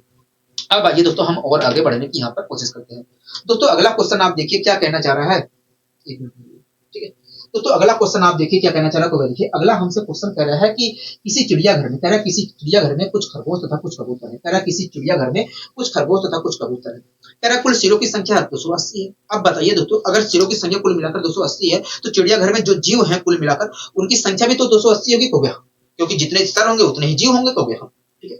आगे कह रहा है तथा कुल पैरों की संख्या 820 है। जब सारे जीव के पैरों की संख्या की गणना की जाती है तो पता चलता है कि भैया कुल मिलाकर उनके 820 पैर है। हाँ, कह रहा है कुल कबूतरों की संख्या क्या होगी? कुल कबूतरों की संख्या क्या होगी? हाँ, तो इस प्रकार के क्वेश्चन में दोस्तों आपको देख रहे हैं कि दोनों चीज नहीं पूछा है, कबूतर की संख्या पूछा है। तो कबूतर की संख्या पूछा है तो हमें खरगोश को बेस मानकर यहाँ पर सोल्व करने में आसानी रहेगी, क्योंकि अगर मैं खरगोश को बेस मानकर करता हूँ तो मुझे घटाने से जो दूसरे की संख्या निकालने के लिए घटाना पड़ता है, वो घटाना नहीं पड़ेगा। ठीक है, कोई दिक्कत कोई परेशानी नहीं। आइए हम इस क्वेश्चन को भी सोल्व करते हैं। दोस्तों एक चिड़ियाघर था और उसमें कुल मिलाकर 280 जीव थे। हाँ, दोस्तों एक चिड़ियाघर था और उसमें कुल मिलाकर 280 जीव थे। इन 280 जीव में से कुछ तो कबूतर थे। तो एक चिड़ियाघर में कुछ जीव थे और उनकी संख्या कुल मिलाकर 280 थी। हाँ, और इन 280 जीव में से कुछ तो कबूतर थे और कुछ क्या थे? रैबिट थी। ठीक है, तो आप अच्छी तरीके जानते हैं कि प्रत्येक कबूतर में से प्रत्येक कबूतर के 2-2 पैर होते हैं। और रैबिट में से प्रत्येक रैबिट कुल मिलाकर 4 पैर होते हैं। तो जब कुल जीओ के पैरों की गणना की गई, जब दोस्तों कबूतर और रैबिट के पैरों की गणना की गई तो पाया गया कि चिड़ियाघर में जो जीव सारे उपस्थित हैं 280, उनकी संख्या कुल मिलाकर 820। उनकी कुल संख्या 820। तो जब पैरों की गणना की गई तो पाया गया कबूतर और खरगोश के पैरों की कुल संख्या कितनी है? हो गया 820 है। 820 है। हमसे क्या करा? हमसे करा कबूतर की संख्या क्या है। अब आइए हम निकालने की कोशिश करते हैं। ठीक है, आइए हम निकालने की कोशिश करते हैं। कोई दिक्कत कोई परेशानी नहीं, कोई दिक्कत कोई परेशानी नहीं। ठीक है दोस्तों, आप अच्छी तरीके जान रहे हैं। दोस्तों हमसे कह रहे हैं दोस्तों रैबिट के कुल कितने पैर होते हैं? देखिए रैबिट में से प्रत्येक रैबिट के 4 पैर होते हैं। और कबूतर में से प्रत्येक कबूतर के 2-2 पैर होते हैं। तो इस प्रकार देखें तो कुल पैरों की संख्या क्या है? 820। अगर दोस्तों खरगोशों में से प्रत्येक खरगोश के 4 पैर है और कबूतरों में से प्रत्येक कबूतर के 4 पैर होते, तो मैं कह सकता था प्रत्येक जीव के 4 पैर है। अगर दोस्तों प्रत्येक जीव के 4 पैर होते तब बताइए कुल जीवों के कितने पैर होते? देखिए आप मल्टीप्लाई कर दीजिए। देखिए अगर प्रत्येक जीव के 4 पैर होते तो इस प्रकार देखा जाए तो सभी जीवों के कुल मिलाकर 0 4 8 32 के 2 3 करी मैंने कहा 1120 पैर होते। दोस्तों अगर मैं अपने अनुसार देखता हूँ तो कुल मिलाकर जितने जीव हैं चिड़ियाघर में उनके कुल मिलाकर 1120 पैर है। 1120 पैर 1120 पैर है। 1120 पैर है। हाँ, लेकिन क्वेश्चन कह रहा है कि भैया 820 है, तो आखिर 350 पैर, 350 नहीं 300, आखिर 300 पैर फालतू क्यों आ रहे हैं? आखिर 300 पैर फालतू क्यों आ रहा है? होगा देखिए मैंने कहा अगर मैं अपने अनुसार देखता हूँ तो 1120 पैर है, लेकिन क्वेश्चन कह रहा है कि भैया 820 पैर है, तो आप मुझे बताइए 300 पैर फालतू क्यों आ रहा है? होगा देखिए कबूतर के 2-2 पैर होते हैं। आपने कबूतर के 2-2 पैर होते हैं और आपने कबूतर के पैरों की गणना 4-4 के रूप में की है। देखिए प्रत्येक कबूतर के 2-2 पैर होते हैं और आपने प्रत्येक कबूतर के 4-4 पैर काउंट किए हैं। मतलब प्रत्येक कबूतर के आपने 2-2 पैर अधिक काउंट कर लिए, इसलिए 300 पैर फालतू आ रहा है। मैंने कहा कितना मैंने फालतू काउंट कर लिया। देखिए अगर कबूतर की संख्या कुल मिलाकर x है तो देखिए मान लीजिए कबूतर की संख्या कुल मिलाकर x ने कहा तो देखिए आपने प्रत्येक कबूतर के 2-2 पैर अधिक काउंट किए, तो इस प्रकार x कबूतर को कुल मिलाकर 2x पैर अधिक काउंट कर लिए। आपने कुल मिलाकर 2x पैर अधिक काउंट किया, इसलिए 300 पैर अधिक आ रहा है। अगर आपने ना काउंट किए होते तो ये 300 पैर अधिक ना आता, मतलब ये बराबर है इसके। हाँ, तो अगर मैं यहाँ से x की वैल्यू निकालता हूँ तो x की वैल्यू आएगी 150, 2 से 300, 300 को अगर मैं 2 से डिवाइड करता हूँ तो 150 आएगा। हाँ, x को क्या माना है, कबूतरों की संख्या मानी है, मतलब जो कबूतर है उनकी संख्या क्या है, उनकी संख्या वास्तव में 150। हाँ, तो ये कबूतर की संख्या आ गई। अगर मुझे रैबिट की संख्या निकालना है तो 280 में से मुझे 150 घटाना पड़ेगा। हाँ, क्योंकि 280 जो है उसमें से 150 क्या है, कबूतर है। तो रैबिट कितने हो गए, रैबिट की संख्या वास्तव में 130 होगी। क्या होगी, रैबिट की संख्या 130 होगी। हाँ, तो ये घटाने से हमें घटाना नहीं पड़ा। अगर मैंने यहाँ पर कबूतर की संख्या मान, कबूतर को बेस मान के किया होता तो मुझे अगले रैबिट की संख्या मिलती है, और रैबिट की संख्या पता होने पर उसके रैबिट की संख्या पता होने के बाद मैं कहीं कबूतर की संख्या निकाल पाता। ठीक है, तो ये आपको ध्यान रखना है। ठीक है, लेकिन हम यहाँ पर कबूतर को भी बेस मानकर एक बार करने की कोशिश करते हैं, जिससे आपका दिमाग थोड़ा और तेजी से काम करे। ठीक है, कोई दिक्कत नहीं, परेशान कमेंट में कोई दिक्कत नहीं, परेशान नहीं। दोस्तों एक चिड़ियाघर था, उसमें कुल मिलाकर 280 जो थे, और उसमें से कुछ कबूतर थे और कुछ रैबिट थे। आप अच्छे तरीके से जानते हैं कबूतर में से प्रत्येक कबूतर के 2-2 पैर होते हैं, और रैबिट में से प्रत्येक रैबिट को कुल मिलाकर 4-4 पैर होते हैं। जब उनके पैरों की काउंट पैरों की पैरों को जब उनके पैरों की काउंटिंग की गई तो पता चला कि भैया रैबिट और कबूतर के कुल मिलाकर 820 पैर है। हाँ, ठीक है दोस्तों, प्रत्येक कबूतर के कितने कितने पैर है, प्रत्येक कबूतर के 2-2 पैर है। प्रत्येक रैबिट के कुल कितने पैर है, देखिए प्रत्येक कबूतर के देखिए तो 4-4 पैर है। अगर तो प्रत्येक रैबिट के 2-2 पैर है, और अगर तो प्रत्येक कबूतर के 2-2 पैर है और प्रत्येक रैबिट के भी 2-2 पैर होते तो मैं कह सकता था कि भैया प्रत्येक जीव के कुल मिलाकर 2-2 पैर है। अगर तो प्रत्येक जीव के 2-2 पैर होते तो कुल मिलाकर जीव को कितने, कुल जितने जीव हैं तो उनके कुल कितने पैर होते, देखिए आप मल्टीप्लाई कर दीजिए, देखिए प्रत्येक जीव के अगर 2-2 पैर हैं तो 280 जीव के कुल मिलाकर 280 इंटू 2 पैर होते। 280 जीव के कुल मिलाकर 280 इंटू 2 पैर होते, मतलब हो गया, मतलब 0 2 8 16 86 लगे 1, मैंने कहा 2 2 4, तो हमें इस प्रकार देखें तो 560 पैर होते हैं। हाँ, कितने पैर होते, 560 पैर होते। दोस्तों अगर मैं अपने अनुसार देखता हूं तो जितने जीव हैं चिड़ियाघर में उनके कुल मिलाकर 560 पैर है, हाँ, लेकिन क्वेश्चन कह रहा है कि 820 पैर है। हाँ, 820 पैर है, तो आखिर 260 पैर, आखिर 260 पैर कम क्यों है। दोस्तों अगर मैं अपने अनुसार देखूं तो जितने जीव हैं उनके 560 पैर है, हाँ, लेकिन क्वेश्चन कह रहा है कि 820 पैर है, तो आखिर 260 पैर कम क्यों है, देखिए 800 मैंने कहा कि बताइए 260 पैर आखिर कम कहाँ गए, कम क्यों है, देखिए प्रत्येक रैबिट के होते हैं 4-4 पैर। मैंने कहा देखिए आपने प्रत्येक रैबिट के 2-2 पैर कम काउंट किए, इसलिए 260 पैर, इसलिए 260 पैर कम आ रहे हैं। अगर आपने प्रत्येक रैबिट के 2-2 पैर कम ना काउंट किए होते तो 260 पैर कम ना होते। हाँ, मैंने कहा ठीक है, तो मैंने कहा कि कितने पैर मैंने कम काउंट कर लिए, तो देखिए मान लीजिए रैबिट की संख्या x है, मैंने कहा तो देखिए मान लीजिए रैबिट की संख्या x, तो देखिए प्रत्येक रैबिट के आपने 2-2 पैर कम काउंट किए, तो इस प्रकार देखें तो कुल मिलाकर आपने 2x पैर कम काउंट किए हैं, इसलिए 260 पैर कम आ रहा है। अगर आपने 2x पैर और काउंट किए होते तो ये 260 पैर कम ना आता, मतलब 2x बराबर है 260 हो गया। हम अगर मैं यहाँ पर x की वैल्यू निकालता हूँ तो आएगा 130, और x को क्या माना है, रैबिट की संख्या मानी है, मतलब रैबिट की संख्या कुल कितनी हो गई, रैबिट की संख्या वास्तव में 130 है। हाँ, तो यहाँ पर देख रहे हैं जब मैंने कबूतर को बेस माना हो तो रैबिट की संख्या मिल रही है। हाँ, और जब मैंने रैबिट की संख्या माना तो कबूतर, जब रैबिट को बेस माना तो कबूतर की संख्या मिलती हो गया। तो यहाँ पर मुझसे कबूतर की संख्या पूछी गई है, तो अब मुझे फिर से एक स्टेप चलना पड़ेगा, वो भी घटाना पड़ेगा। हाँ, क्यों, क्योंकि मुझे कबूतर की संख्या चाहिए, रैबिट की संख्या नहीं चाहिए, कबूतर। हाँ, तो 280 कुल जीव थे, हाँ, उसमें से 130 कबूतर थी, 130 कबूतर थी, 130 क्या थी, रैबिट थी, हाँ, तो कबूतर कितनी थी, कबूतर वास्तव में 150 थी, कबूतर वास्तव में 150 थी। आप मेरी बात से सहमत हो, हाँ, हम आपकी बात से पूरी तरीके से सहमत, हम आपकी बात से पूरी तरीके से बताइए, यहाँ तक कोई दिक्कत कोई पसंद नहीं है, यहाँ तक कोई दिक्कत कोई पसंद नहीं है। आशा करता हूँ आपको ये सारी चीजें अच्छे तरीके से अच्छे वे में समझ में आई होंगी। ठीक है, अब आइए दोस्तों हम और आगे बढ़ने की कोशिश करते हैं। दोस्तों आप इस क्वेश्चन को देखिए ध्यानपूर्वक और समझने की कोशिश करिए, क्या कहना चाह रहा है, पूरा सेम टू सेम, कुछ अलग नहीं है, थोड़ा सा भी अलग नहीं है। कह रहा है किसी शहर की जनसंख्या 6000 है, कह रहा है किसी शहर की जनसंख्या 6000 है, कह रहा है यदि पुरुषों की संख्या 5% तथा महिलाओं की संख्या 9% बढ़ा दी जाए तब नई जनसंख्या 6500 हो जाती है। मतलब जनसंख्या में कुल मिलाकर 500 की वृद्धि हो जाती है। जब दोस्तों पुरुषों की संख्या में 5%, महिलाओं की संख्या में 9% की वृद्धि की जाती है तो जनसंख्या जो है 500 बढ़ जाती है, पहले 6000 थी, अब 6500 हो गई है, मतलब जनसंख्या 500 बढ़ गई। हम कह रहा है पुरुषों तथा महिलाओं की वर्तमान संख्या क्या होगी। दोस्तों एक शहर था जिसकी जनसंख्या 6000 थी, दोस्तों एक शहर थी जिसकी जनसंख्या 6000 थी। हाँ, दोस्तों आपको अच्छी तरह से पता है कि ये जो शहर की जनसंख्या है 6000, इसमें कुछ मेल होंगे तो हाँ, और कुछ फीमेल होंगे तो हाँ, कुछ मेल होंगे और कुछ फीमेल होंगे, ठीक है, कुछ मेल होंगे कुछ फीमेल होंगे, मेल और फीमेल, कुछ मेल होंगे और कुछ फीमेल होंगे। आप मेरी बात से सहमत हो? यहाँ हम आपकी बात से पूरी तरीके से सहमत हैं, हम आपकी बात से सहमत हैं। ठीक है दोस्तों, जब मेल की जनसंख्या दोस्तों जब मेल की जनसंख्या में 5% की वृद्धि की जाती है, 5% की वृद्धि की जाती है और फीमेल की जनसंख्या में 9% की वृद्धि की जाती है, तो जनसंख्या हो जाती है 65। मतलब जनसंख्या में कुल मिलाकर 500 की वृद्धि होती है, मतलब जनसंख्या में कुल मिलाकर 500 की वृद्धि होती है। जब दोस्तों पुरुषों की जनसंख्या में 5% की वृद्धि की जाती है और महिलाओं की जनसंख्या में 9% की वृद्धि की जाती है, तो जनसंख्या हो जाती है शहर की 65। मतलब जनसंख्या में 500 की वृद्धि हो जाती है। दोस्तों जब 5% की महिला पुरुषों की जनसंख्या में 5% की वृद्धि होती है, महिलाओं की जनसंख्या में कुल मिलाकर 9% की वृद्धि होती है जनसंख्या में, तो ऐसी कितनी जनसंख्या 500 बढ़ जाती है, जनसंख्या में 500 की वृद्धि हो जाती है। हमसे कह रहा है पुरुषों और महिलाओं की संख्या बताइए, वर्तमान संख्या बताइए। ठीक है, आइए निकालने की कोशिश करते हैं।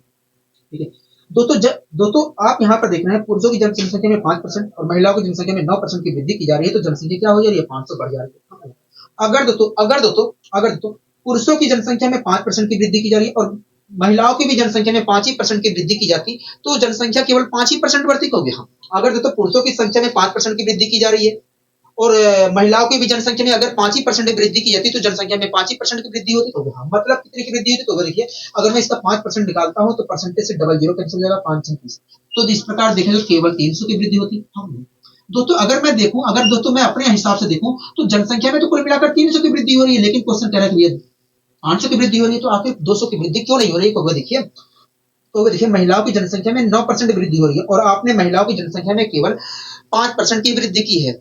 मतलब आपने महिलाओं की जनसंख्या में 4% वृद्धि कम की है, इसलिए जनसंख्या 200 नहीं बढ़ 200 जनसंख्या वास्तव में वृद्धि नहीं हो रही है।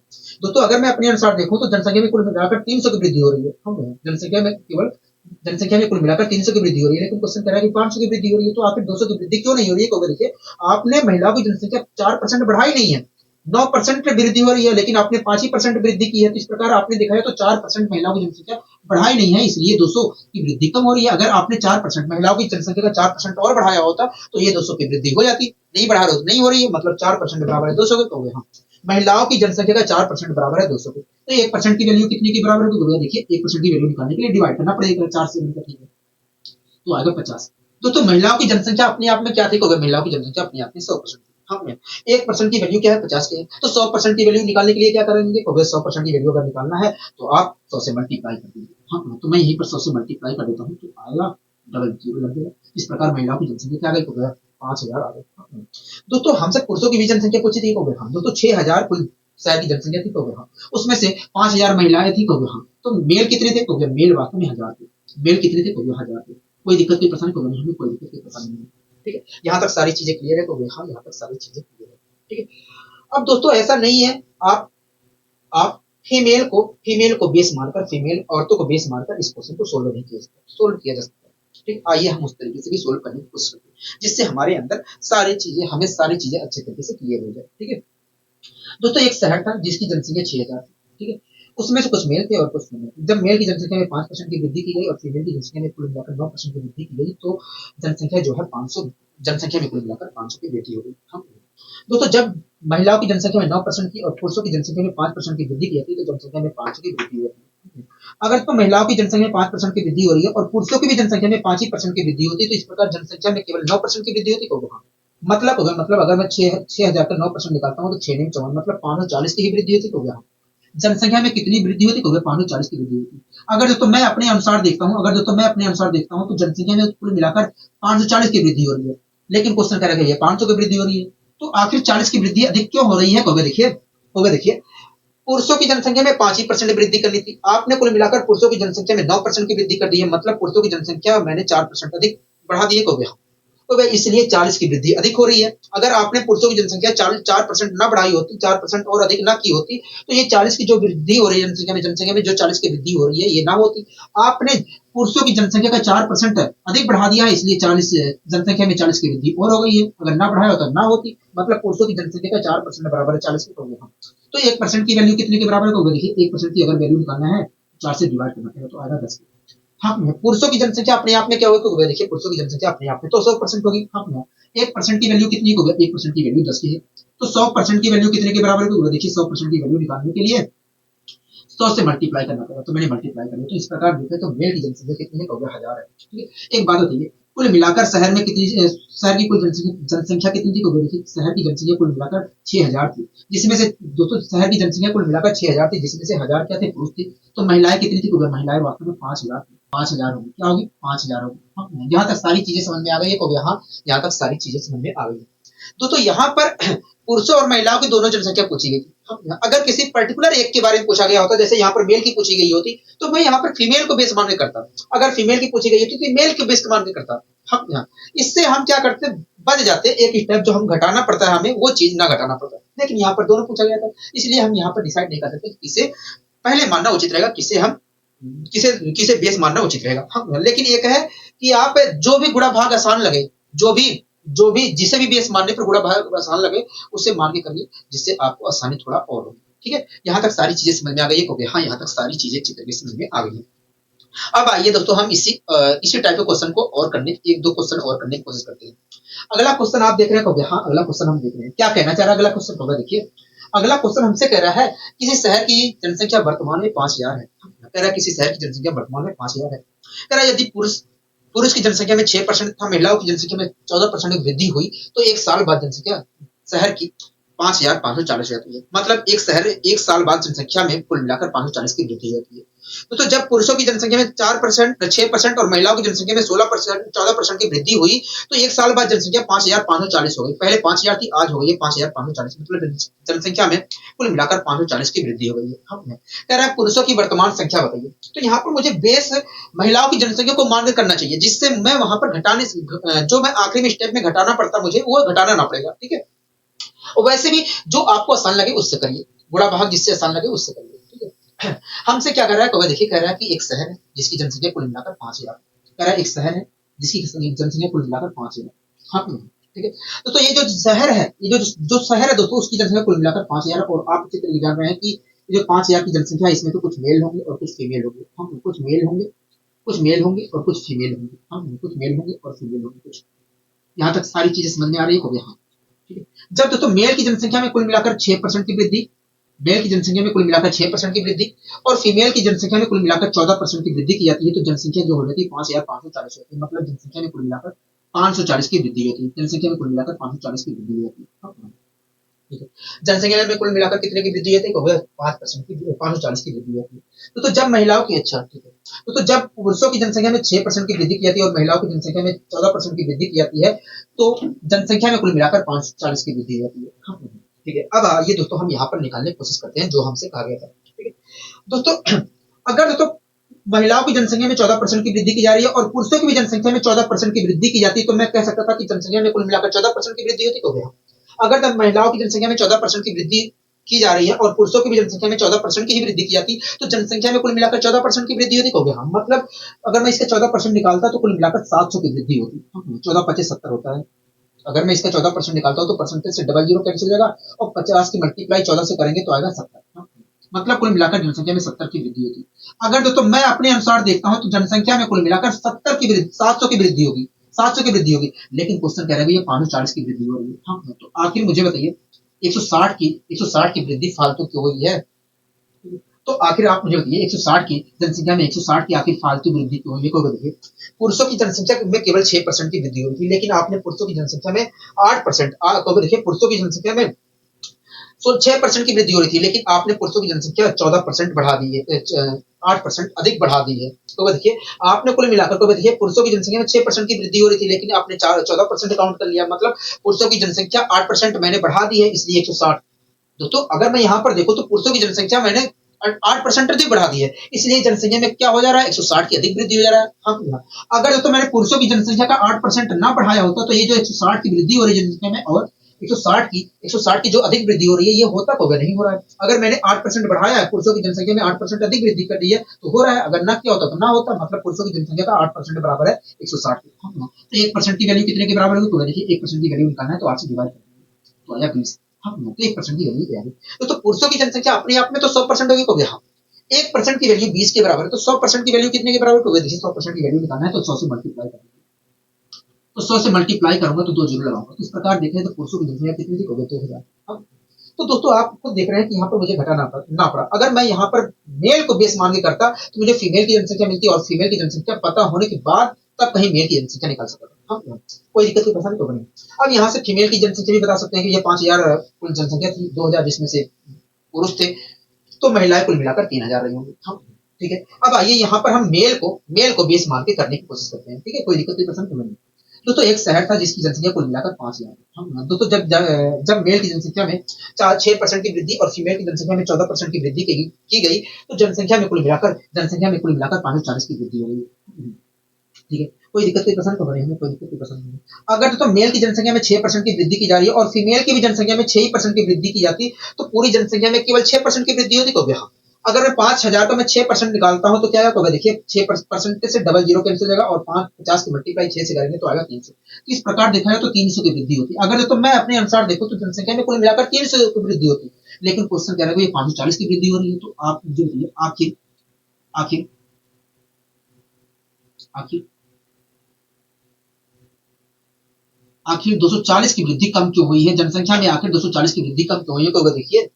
देखिए महिलाओं की जनसंख्या में 14% की वृद्धि हो रही थी, लेकिन आपने महिलाओं की जनसंख्या में केवल 6% की वृद्धि किया। मतलब आपने महिलाओं की जनसंख्या में 8% वृद्धि कम किया है, इसलिए जनसंख्या में 240 की वृद्धि नहीं हो रही है। अगर तुरंत आपने कहा देखिए अगर आपने महिलाओं की जनसंख्या में 8% और वृद्धि की होती, तो ये जो जनसंख्या 240 ना बढ़ रही है, ये बढ़ गई होती। आप नहीं कर रहे हो 8%, आप 8% महिलाओं की जनसंख्या में 8% वृद्धि आप कम कर रहे हो, इसलिए 240 की कमी हो रही है। अगर आप करते तो होता वृद्धि, अगर नहीं कर रहे हो तो नहीं हो रहा है। मतलब 8 महिलाओं की जनसंख्या का 8% है 240 के बराबर। हाँ, तो 1% की वैल्यू कितनी होगी? देखिए 1% की वैल्यू निकालने के लिए 8 से डिवाइड करना पड़ेगा। हाँ, तो इस प्रकार 8 या 24 30 आएगा। हाँ, तो महिलाओं की जनसंख्या अपने आप में क्या होगा? 100% है। हाँ, तो अगर 1% की वैल्यू 30 के बराबर है तो 100% की वैल्यू कितने के बराबर? टू डबल जीरो लगा दीजिए तो आएगा 3000 में। इतना महिलाओं की जनसंख्या कितनी हो गई? 3000। अब मुझे बताइए कुल मिलाकर जनसंख्या 5000 थी शहर की को यहाँ, जिसमें से 3000 महिलाएं थी को यहाँ, तो पुरुष कितने थे? पुरुष वास्तव में 2000 थे। पुरुष कितने थे? पुरुष वास्तव में 2000 थे। बताइए आपको यहाँ तक कोई दिक्कत कोई परेशानी को नहीं है? यहाँ तक कोई दिक्कत कोई परेशानी नहीं है। आपने बहुत ही अच्छी तरीके से बहुत ही अच्छे वे में समझाने की यहाँ पर कोशिश की है। अब आइए दोस्तों हम और आगे यहाँ पर बढ़ने की कोशिश करते हैं।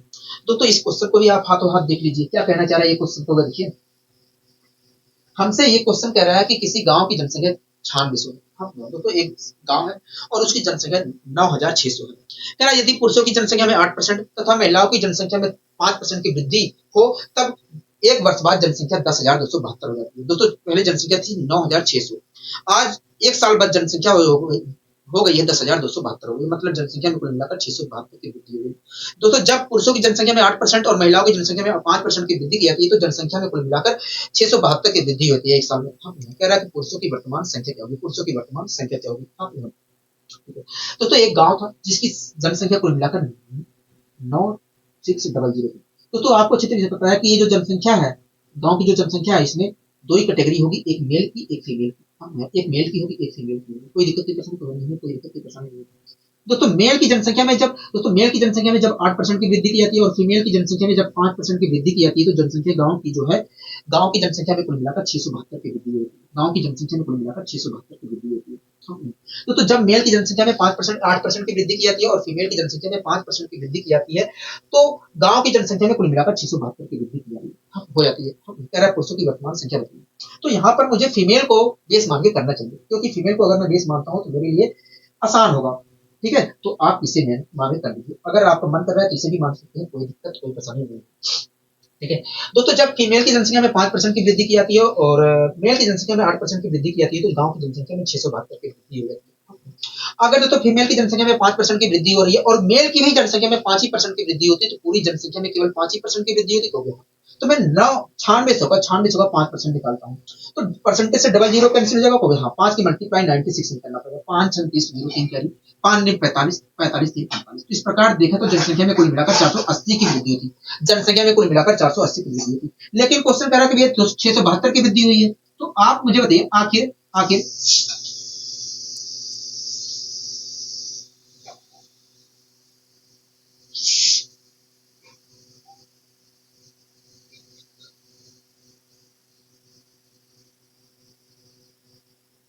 तो आप मुझे बताइए आखिर जनसंख्या में कुल मिलाकर 192 की वृद्धि कम क्यों हुई है? तो आप मुझे बताइए आखिर जनसंख्या में कुल मिलाकर 192 की वृद्धि कम क्यों हुई है? दोस्तों अगर मैं अपने अनुसार देखूं तो जनसंख्या में कुल मिलाकर 480 की वृद्धि होती है, लेकिन क्वेश्चन कह रहा है 672 की वृद्धि हुई है। तो आप मुझे बताइए आखिर 192 की वृद्धि, जनसंख्या में 192 की वृद्धि कम क्यों हुई है? को देखिए, पुरुषों की जनसंख्या में 8% की वृद्धि की जाती है, लेकिन आपने पुरुषों की जनसंख्या कुल मिलाकर 5% बढ़ाई है। मतलब अगर मतलब देखा जाए तो पुरुषों की जनसंख्या वास्तव में 3% आपने कम बढ़ाई है। अगर आपने पुरुषों की जनसंख्या 3% और बढ़ाए होते तो ये जनसंख्या वास्तव में 192 बढ़ गई होती। हम लेकिन आप नहीं बढ़ा रहे हो, नहीं बढ़ रही है। मतलब पुरुषों की जनसंख्या का 3% बराबर है 192 के, कहोगे हम पुरुषों की जनसंख्या का 3% है 192। तो 1% की वैल्यू कितने के बराबर होगी? देखिए 1% की वैल्यू निकालना है तो आपको डिवाइड करना पड़ेगा 3 से। 3 छक 18, 3 चौक 12, 1% की वैल्यू आ गई 64। हाँ 64 की। ठीक है, तो पुरुषों की जनसंख्या अपने आप में क्या होगी? 100% होगी। अब दोस्तों 1% की वैल्यू क्या है? 64 को रिप्रेजेंट कर रही है। तो 100% की वैल्यू कितने को रिप्रेजेंट करेगी? 100% की वैल्यू 6400 को रिप्रेजेंट करेंगे। मतलब पुरुषों की जनसंख्या कितनी होगी? 6400। क्या है? 6400 है। ठीक है, यहाँ तक सारी चीजें समझ में आ गई हो गए हम। अब आइए दोस्तों यहाँ पर हम अब आइए दोस्तों हम यहाँ पर मेल को बेस मानकर यहाँ पर इस क्वेश्चन को सोल्व करने की कोशिश करते हैं। ठीक है, तो एक गांव था जिसकी जनसंख्या 9600 थी, जिसमें से कुछ महिलाएं, कुछ पुरुष थे और कुछ महिलाएं थी। जब पुरुषों की जनसंख्या में 8% और महिलाओं की जनसंख्या में 5% की वृद्धि की जाती है तो गांव की जनसंख्या में 672 की वृद्धि हो जाती है। अगर दोस्तों पुरुषों की जनसंख्या में 8% की वृद्धि हो रही है और महिलाओं की भी जनसंख्या में 8% की वृद्धि होती तो पूरी जनसंख्या में 8% की वृद्धि होती। तो गया मैं इसका 8% निकाल लेता हूँ, तो डबल जीरो से परसेंटेज कैंसिल हो गया। हम 8 6 48 के 8 4 कैरी, ठीक है। तो गया 8 9 72, 72 में हम 4 जोड़ेंगे तो चाहेगा 76। हाँ क्या आएगा? 76 आएगा।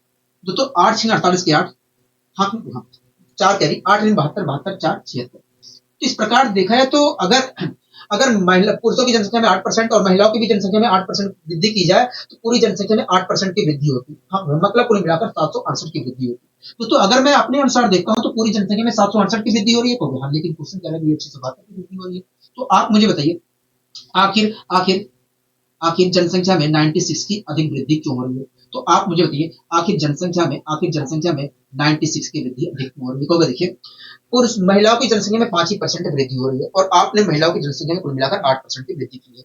मतलब मैंने जनसंख्या में मतलब महिलाओं की जनसंख्या में 3% की अधिक वृद्धि कर दी है। तो हाँ तो देखिए आपने महिलाओं की जनसंख्या में 3% अधिक वृद्धि कर दी है, इसलिए ये जनसंख्या 96 अधिक हो गई है। इसलिए जनसंख्या में कुल मिलाकर 96 की वृद्धि हो रही है। अगर महिलाओं की जनसंख्या का आपने 3% अधिक ना बढ़ाया होता तो ये जो 96 की वृद्धि हो रही है जनसंख्या में ये ना होती। मतलब महिलाओं की जनसंख्या का 3% 96 के बराबर है। तो 1% की वैल्यू कितने के बराबर होगी? देखिए 1% की वैल्यू निकालने के लिए 3 से डिवाइड करना पड़ेगा। 3 3 तीन तीन दूनी 6। इस प्रकार 1% की वैल्यू आई 32।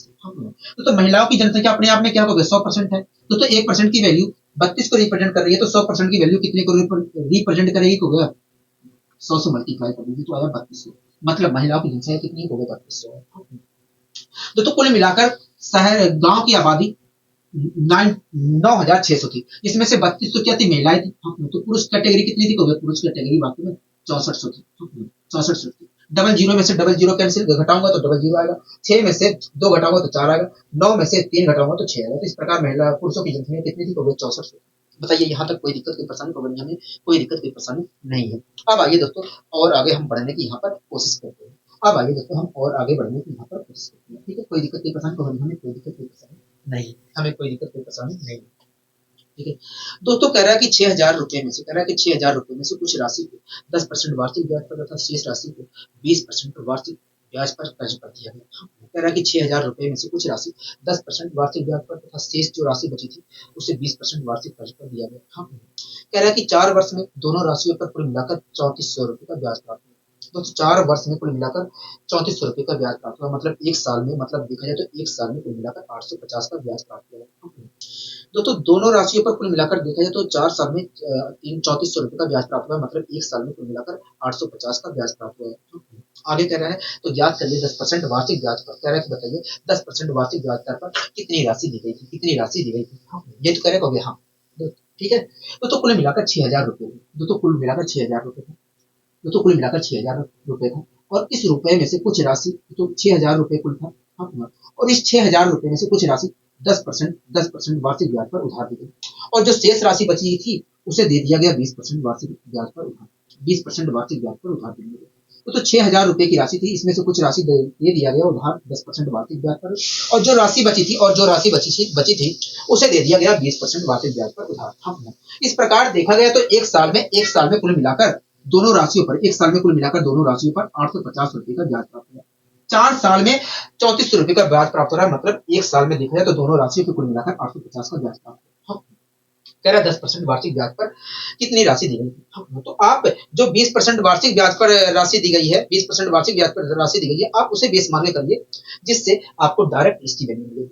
ठीक है, अगर आप इसे बेस मान के करते हो तो अगले प्रोसेस इसकी 10% वार्षिक ब्याज पर जो ब्याज दिया गया, 10% वार्षिक ब्याज पर जो पैसे उधार दिया गया था उसको निकालने के लिए आपको घटाना पड़ेगा। अगर आप इसे बेस मानते हो तो घटाना नहीं पड़ेगा। ठीक है, दोस्तों जो पहली राशि थी उस पर 10%, दोस्तों जो पहली राशि 10% वार्षिक ब्याज पर दी गई थी उसमें 10% ब्याज मिला। उसके बाद जो शेष राशि दी गई थी उधार उस पर 20% ब्याज मिला। तो इस प्रकार देखा गया है कि एक साल में कुल मिलाकर 850 रुपए का ब्याज मिला है। कोई दिक्कत कोई पसंद तो नहीं, कोई दिक्कत कोई पसंद नहीं।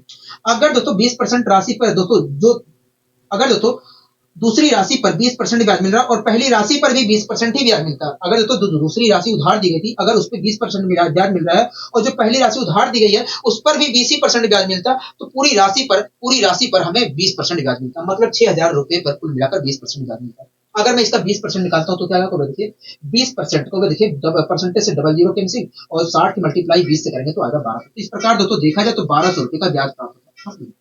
दोस्तों अगर मैं अपने अनुसार देखता हूँ तो कुल मिलाकर देखा जाए तो 1200 रुपए का ब्याज प्राप्त होगा एक साल में, लेकिन क्वेश्चन कह रहा है कि 850 रुपए का ब्याज प्राप्त हो रहा है एक साल में। तो आखिर आप मुझे बताइए, 5 11 में 350 रुपए का ब्याज अधिक क्यों प्राप्त हो रहा है। देखिए पहली वाली राशि पर 10% ब्याज मिल रहा है, लेकिन आपने पहली वाली राशि पर 20% ब्याज काउंट कर लिया। मतलब आपने पहली वाली जो राशि उधार दी गई थी 10% वार्षिक ब्याज पर जो उधार दी गई थी राशि, उस पर आपने 10% अधिक ब्याज काउंट कर लिया है, इसलिए 350 रुपए अधिक ब्याज मिल रहा है। अगर आपने पहली वाली राशि का 10% अधिक ना काउंट किया होता तो ये जो 350 रुपए का ब्याज मिल रहा है अधिक, ये ना मिलता। आप काउंट कर रहे हो तो आपको मिल रहा है, मतलब पहली वाली राशि का 10% 350 के बराबर है। तो 1% की कितने के बराबर होगा, देखिए 1% की वैल्यू वास्तव में 335 के बराबर होगा। दोस्तों पहली वाली राशि जो है अपने आप में तो 100% होगी, तो हाँ तो 1% की वैल्यू 35 के बराबर है, तो 100% की वैल्यू कितने के बराबर होगी, तो देखिए 100% की वैल्यू निकालने के लिए आपको डबल जीरो से मल्टीप्लाई करना पड़ेगा। इस प्रकार देखें तो पहली वाली जो राशि थी, मतलब 10% वार्षिक ब्याज पर जो धन दिया गया था वो कुल मिलाकर 3500 रुपए था। क्या था, 3500 रुपए था। ठीक है, अगर मैंने इसे बेस माना होता, अच्छा अगर मैं इसे बेस माना होता तो मुझे अभी एक स्टेप और चलना पड़ता। ठीक है, आइए हम इसे भी बेस मान के यहाँ पर करने की कोशिश करते हैं, जिससे और क्लियरिटी आ जाए हमारे अंदर। तो 6000 रुपए की राशि थी, इसमें से कुछ राशि दोस्तों 6000 रुपए की राशि थी, इसमें से कुछ राशि 10% वार्षिक ब्याज पर उधार दी गई और जो शेष राशि बची थी उसे 20% वार्षिक ब्याज पर उधार दी गई। इस प्रकार देखा जाए तो एक साल में कुल मिलाकर 850 रुपए का ब्याज प्राप्त हुआ। अगर तो पहली वाली राशि पर 10% ब्याज मिल रहा है और दूसरी वाली राशि पर भी 10% ब्याज मिलता, तो पूरी राशि पर, पूरी जो राशि है 6000, उस पर हमें 10% ब्याज मिलता है। 10% अगर मैं निकालता हूं तो आएगा 600। मतलब देखा जाए तो अगर मैं पहली वाली राशि पर 10% ब्याज मिल रहा है और दूसरी राशि पर भी हमें 10% ब्याज मिलता, तो पूरी राशि पर 10% ब्याज मिलता, मतलब 600 रुपए ही ब्याज मिलता। अगर तो मैं अपने अनुसार देखता हूं तो पूरी राशि पर 600 रुपए ब्याज मिल रहा है, लेकिन क्वेश्चन कह रहा है भैया 850 रुपए ब्याज मिल रहा है। तो आखिर आखिर 250 रुपए ब्याज कम क्यों मिल रहा है मुझे, देखिए मैंने कहा कि 250 रुपए ब्याज कम क्यों मिल रहा है। देखिए दूसरी वाली राशि पे 20% ब्याज मिल रहा है, आपने दूसरी वाली राशि पर 10% ही ब्याज काउंट किया है, इसलिए आपको 10% ब्याज 250 रुपए ब्याज कम मिल रहा है। अगर आपने 10% और ब्याज काउंट किया होता दूसरी वाली राशि पर, तो देखिए दूसरी वाली राशि पे तो 20% ब्याज मिल रहा है, आपने 10% काउंट काउंट किया, मतलब दूसरी वाली राशि पर मैंने 10% ब्याज कम काउंट किया होगा। तो देखिए अगर आपने दूसरी वाली राशि पर 10% और ब्याज काउंट किया होता तो ये जो 250 ब्याज हमें कम मिल रहा है ये मिल गया होता। आप नहीं काउंट कर रहे हो तो नहीं मिल रहा है, मतलब दूसरी वाली राशि का मतलब 20% जो राशि 20% वार्षिक उधार पर जो राशि दी गई थी उसका 10% बराबर है 250 हो गया। तो 1% की वैल्यू कितने के बराबर होगी, देखिए 1% की वैल्यू वास्तव में 25 के बराबर होगी। 100% की वैल्यू कितने के बराबर होगी, 100% की वैल्यू 2500 के बराबर होगी। मतलब जो दूसरी राशि थी, मतलब 20% वार्षिक ब्याज पर जो उधार दी गई थी राशि थी वो कुल मिलाकर 2500। लेकिन हमसे ये नहीं पूछा, हमसे कह रहा है 10% वार्षिक ब्याज पर जो राशि उधार दी गई थी वो क्या, तो कुल मिलाकर 6000 रुपए थे, उसमें से 2500 20% वार्षिक ब्याज पर दी गई थी। तो इस प्रकार देखा तो अगर मैं घटाता हूँ तो 3500 वास्तव में 10% वार्षिक ब्याज पर दी गई थी। 3500 रुपए की राशि अगर तो 20% तो अगर 6000 में से 2500 रुपए 20% वार्षिक ब्याज पर दी गई है तो 3500 रुपए 10% वार्षिक ब्याज पर दी गई है। हाँ, कोई दिक्कत कोई परेशानी हमें कोई दिक्कत कोई परेशानी यहाँ तक नहीं है। अब आइए दोस्तों हम एक और क्वेश्चन यहाँ पर करने की कोशिश करते हैं। अब आइए हम एक और क्वेश्चन यहाँ पर करने की कोशिश करते हैं। आप इस क्वेश्चन को ध्यानपूर्वक देखिए क्या कहना चाह रहा है। तो देखिए इस क्वेश्चन में हमसे कह रहा है मेरी जेब में 25 रुपए है। कह रहा है मेरी जेब में 25 रुपए है। कह रहा है जिसमें केवल 20 पैसे तथा 50 पैसे के सिक्के। कह रहा है कि मेरी जेब में कुल मिलाकर 25 रुपए हैं। कह रहा है जिसमें से 20 पैसे तथा 50 पैसे के सिक्के हैं। कह रहा है और इस तरह मेरी जेब में कुल मिलाकर 80 सिक्के हैं। दोस्तों 80 जो सिक्के हैं उनका कुल मिलाकर 25 रुपए मूल्य है। दोस्तों 80 सिक्के कुल है, उनमें से 20 पैसे के लिए सिक्के हैं, 50 पैसे के लिए सिक्के हैं, और जब उनको काउंट किया गया तो पता चला कि भैया कुल मिलाकर 25 रुपए है। आगे कह रहा है तो 50 पैसे के सिक्कों की संख्या क्या होगी। 50 पैसे के सिक्कों की संख्या क्या होगी। ठीक है दोस्तों दोस्तों जेब में कुल मिलाकर 80 सिक्के हैं। दोस्तों जेब में कुल मिलाकर 80 सिक्के हैं, और इस 80 सिक्के में से कुछ सिक्के तो 20 पैसे के हैं। दोस्तों कुल मिलाकर 80 सिक्के हैं, और इस 80 सिक्कों में से कुल मिलाकर कुछ सिक्के देखा जाए तो 20 पैसे के हैं, और कुछ सिक्के देखा जाए तो 50 पैसे के हैं। दोस्तों कुल मिलाकर 80 सिक्के हैं, और इसमें से कुछ सिक्के देखा जाए तो 20 पैसे के हैं, और कुछ सिक्के हमारे 50 पैसे के हैं। जब इन्हें काउंट किया गया, जब 80 सिक्कों को काउंट किया गया, जब 20 पैसे और 50 पैसे के हिसाब से सभी सिक्कों को काउंट किया गया, तो पता चला कि भैया जेब में कुल मिलाकर 25 रुपए हैं। जेब में कुल मिलाकर 25 रुपए हैं। जेब में कुल मिलाकर 25 रुपए हैं। आप मेरी बात से सहमत हो गए। हाँ, हम आपकी बात से सहमत। हमसे कह रहा है कि बताइए 50 पैसे के सिक्कों की संख्या करोगे, तो यहाँ पर मुझे 20 मानना चाहिए, वास्तव में 20 पैसे को। हाँ, 20 पैसे को 20 मान के करना चाहिए, जिससे मैं घटाने से बच जाऊंगा। मुझे आखिर में जो घटाना पड़ता है वो घटाना ना पड़ेगा। हाँ, ठीक है दोस्तों। दोस्तों जो दोस्तों 20 पैसे, दोस्तों कुछ सिक्के 20 पैसे के थे हो गए, हाँ, और कुछ सिक्के हमारे 50 पैसे के थे। हाँ, अगर दोस्तों जो दोस्तों कुछ सिक्के 20 पैसे के थे, हाँ, और दोस्तों ये जो 50 पैसे के सिक्के हैं ये भी 20 ही पैसे के होते। दोस्तों अगर सभी पैसे दोस्तों ये तो हमारे 20 पैसे के, दोस्तों जो सिक्के हैं 20, दोस्तों कुछ सिक्के 20 पैसे के थे हो गए, हाँ, कुछ सिक्के 50 पैसे के थे। अगर 50 पैसे वाले जो सिक्के हैं वो भी 20 ही पैसे के होते, तो सभी सिक्के वास्तव में 20 ही पैसे वाले होते हो गए, हाँ। अगर तो सभी सिक्के 20 पैसे वाले ही हैं, अगर तो सभी पैसे 20 सिक्कों वाले ही हैं, तो अगर दोस्तों सभी पैसे 20 सिक्के वाले हैं, सभी पैसे जो हैं 20 सिक्के वाले हैं, तो तो जेब में कुल कितने रुपए होंगे तो बोलिए।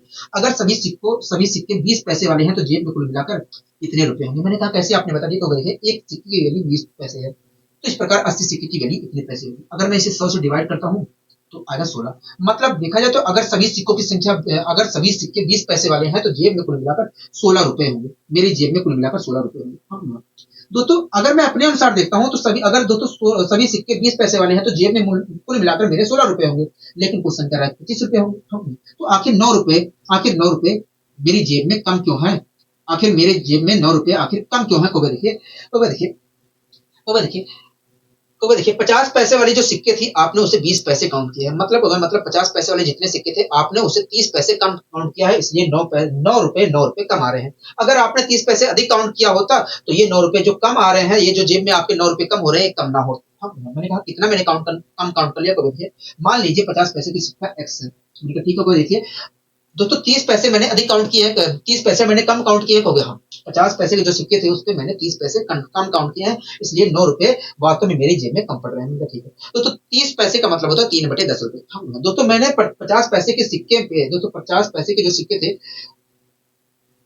दोस्तों 50 पैसे के जितने भी सिक्के थे उनकी वैल्यू मैंने 3/10 रुपए कम काउंट की है, इसलिए 3/10 रुपए मैंने कम काउंट की है, इसलिए 9 रुपए हमारे जेब में कम पड़ रहे हैं। अगर तो प्रत्येक सिक्के की वैल्यू मैंने 3/10 रुपए कम काउंट की है, तो एक्स सिक्के की वैल्यू कितने कम काउंट किए होगा इतने। मतलब मैंने इतने रुपए मैंने कम काउंट किए हैं। इतने रुपए मैंने कम काउंट किए, इसलिए मेरी जेब में 9 रुपए कम पड़ रही है। मतलब ये बराबर है इसके। ठीक है, अब दोस्तों मैंने बराबर का साइन लगा दिया। 3 से मैंने इसे काटा, 3 आया हो गया। हाँ, 3 की मल्टीप्लाई 10 से करूंगा तो आएगा 30, और एक्स को क्या माना होगा 50 पैसे की सिक्कों की संख्या मानी। मतलब 50 पैसे की जो सिक्कों की संख्या है वो कुल मिलाकर कितनी होगी, 30 है। क्या है, 30 है। ठीक है, कोई दिक्कत कोई परेशानी को नहीं, हमें कोई दिक्कत कोई परेशानी नहीं। तो इस प्रकार देखा जाए तो 20 पैसों के सिक्कों की संख्या कितनी हो गई। 20 पैसों के सिक्कों की संख्या जो वास्तव में 50 है। 50 है। यहाँ तक सारी चीजें क्लियर हो गई हो गया। हाँ, यहाँ तक सारी चीजें क्लियर हो गई। ठीक है, अब आइए दोस्तों हम यहाँ पर 50 पैसे को बेस मानकर यहाँ पर करने की कोशिश करते हैं। ठीक है, जिससे और क्लियरिटी हमारी आ सके। तो कुल मिलाकर जेब में 80 सिक्के थे, और जिसमें से कुछ सिक्के 20 पैसे के थे और कुछ सिक्के 50 पैसे के थे। जब उन्हें काउंट किया गया तो पता चला कि जेब में कुल मिलाकर 25 रुपए है। ठीक है, दोस्तों कुछ सिक्के 50 पैसे के हैं और कुछ सिक्के 20 पैसे को, जब उन्हें काउंट किया जा रहा है 25 पैसे, कुल मिलाकर 25 रुपए में। अगर दोस्तों कुछ सिक्के 50 पैसे के थे, और जो 20 पैसे वाले सिक्के हैं अगर वो भी 50 पैसे के होते, 50 पैसे के सिक्के होते, तो सभी सिक्के वास्तव में 85 पैसे के होते। अगर तो सभी सिक्के 85 पैसे के हो तो आप मुझे बताइए मेरी जेब में कुल कितने रुपए होंगे। देखिए अगर सभी सिक्कों की कीमत 50 पैसे है, 50 पैसे है, इस प्रकार 80 सिक्कों की कीमत कितने पैसे होगी? मैं मल्टीप्लाई करता हूँ तो 40 आएगा। उसे 100 से डिवाइड करूंगा तो आया क्या? तो 40 ही आएगा। तो इस प्रकार देखा तो मेरी जेब में कुल मिलाकर अगर सभी सिक्के 50 ही पैसे वाले हो, जेब में सभी सिक्के 50 ही पैसे वाले हो, तो मेरे जेब में कुल मिलाकर 40 रुपए होंगे। मेरी जेब में कुल मिलाकर 40 होंगे। हाँ, अगर दोस्तों मैं अपने अनुसार देता हूँ तो मेरी जेब में कुल मिलाकर 40 रुपए है, लेकिन क्वेश्चन कह रहा है 25 रुपए है। तो आखिर मेरी जेब में कुल मिलाकर 15 रुपए फालतू क्यों है? देखिए,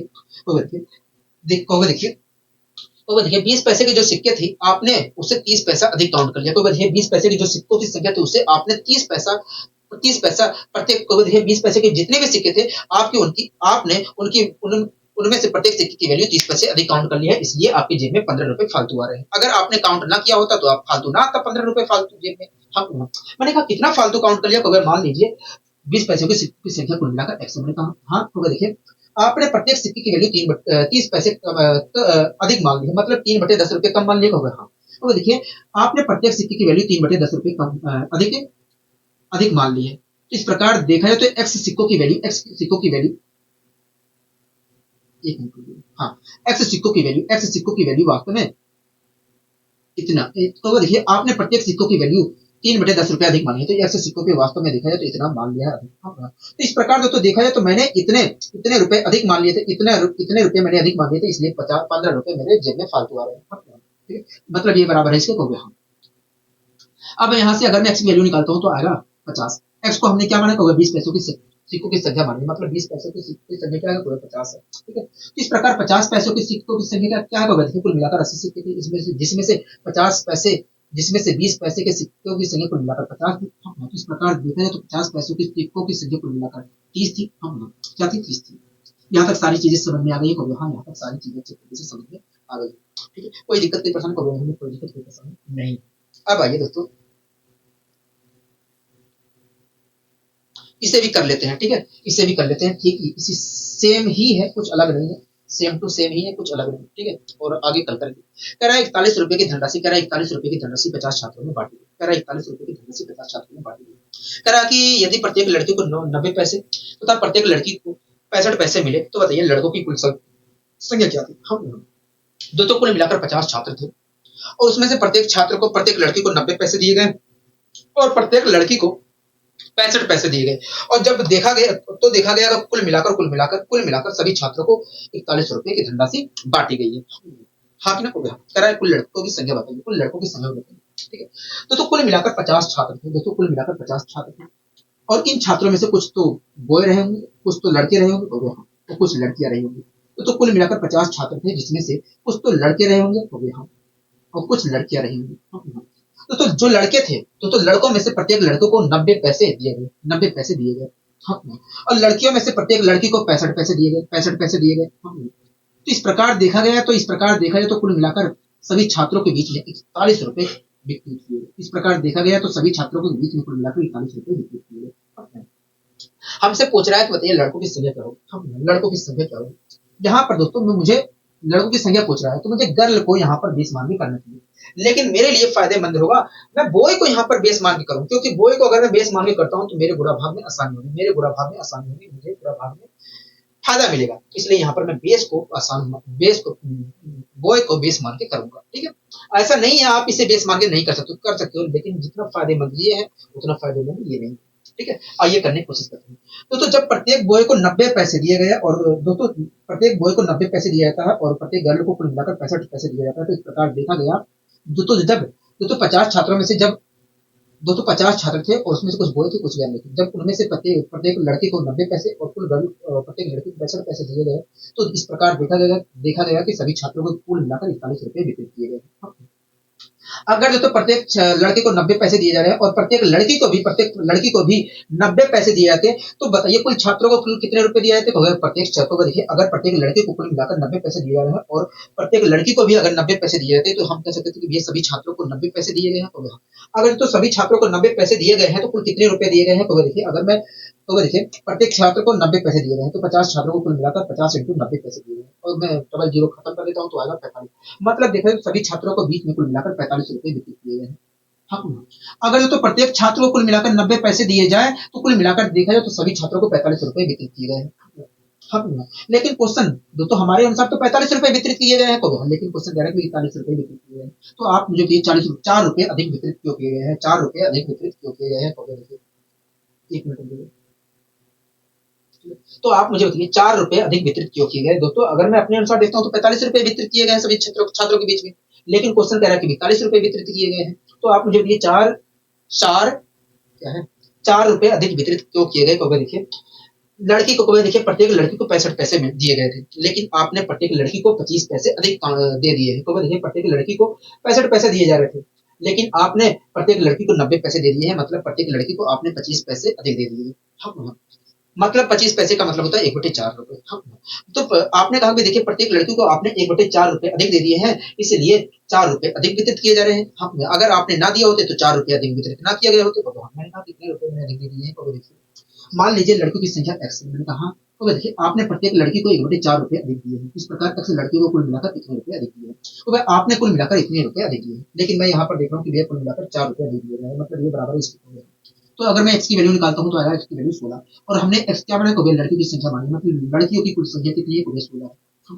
तो दोस्तों कुल मिलाकर 50 छात्र थे, तो यहाँ उसमें से 16 लड़कियां थी, तो यहाँ तो गोए कितने थे, तो गोए के लिए हमें घटाना पड़ेगा 4, 44 4 आया 34। इस प्रकार देखा कि लड़कों की संख्या कुल कितनी थी, तो 34 थी, लड़कों की कुल संख्या कितनी थी, तो 34। यहाँ तक सारी चीजें समझ में आ गई है, तो यहाँ तक सारी चीजें समझ में आ गई। आशा करता हूँ तो आपको बहुत ही अच्छे तरीके से, बहुत ही अच्छे तरीके से आपको ये सारी चीजें समझ में आई होंगी। ठीक है, अगर तो आपको ये सारी चीजें समझ में आ गई है तो वीडियो को लाइक शेयर और चैनल को सब्सक्राइब करना मत भूलिए। आज के लिए दीजिए इजाजत, मिलेंगे अगली वीडियो में इसी ऊर्जा और इसी उत्साह के साथ। नमस्कार।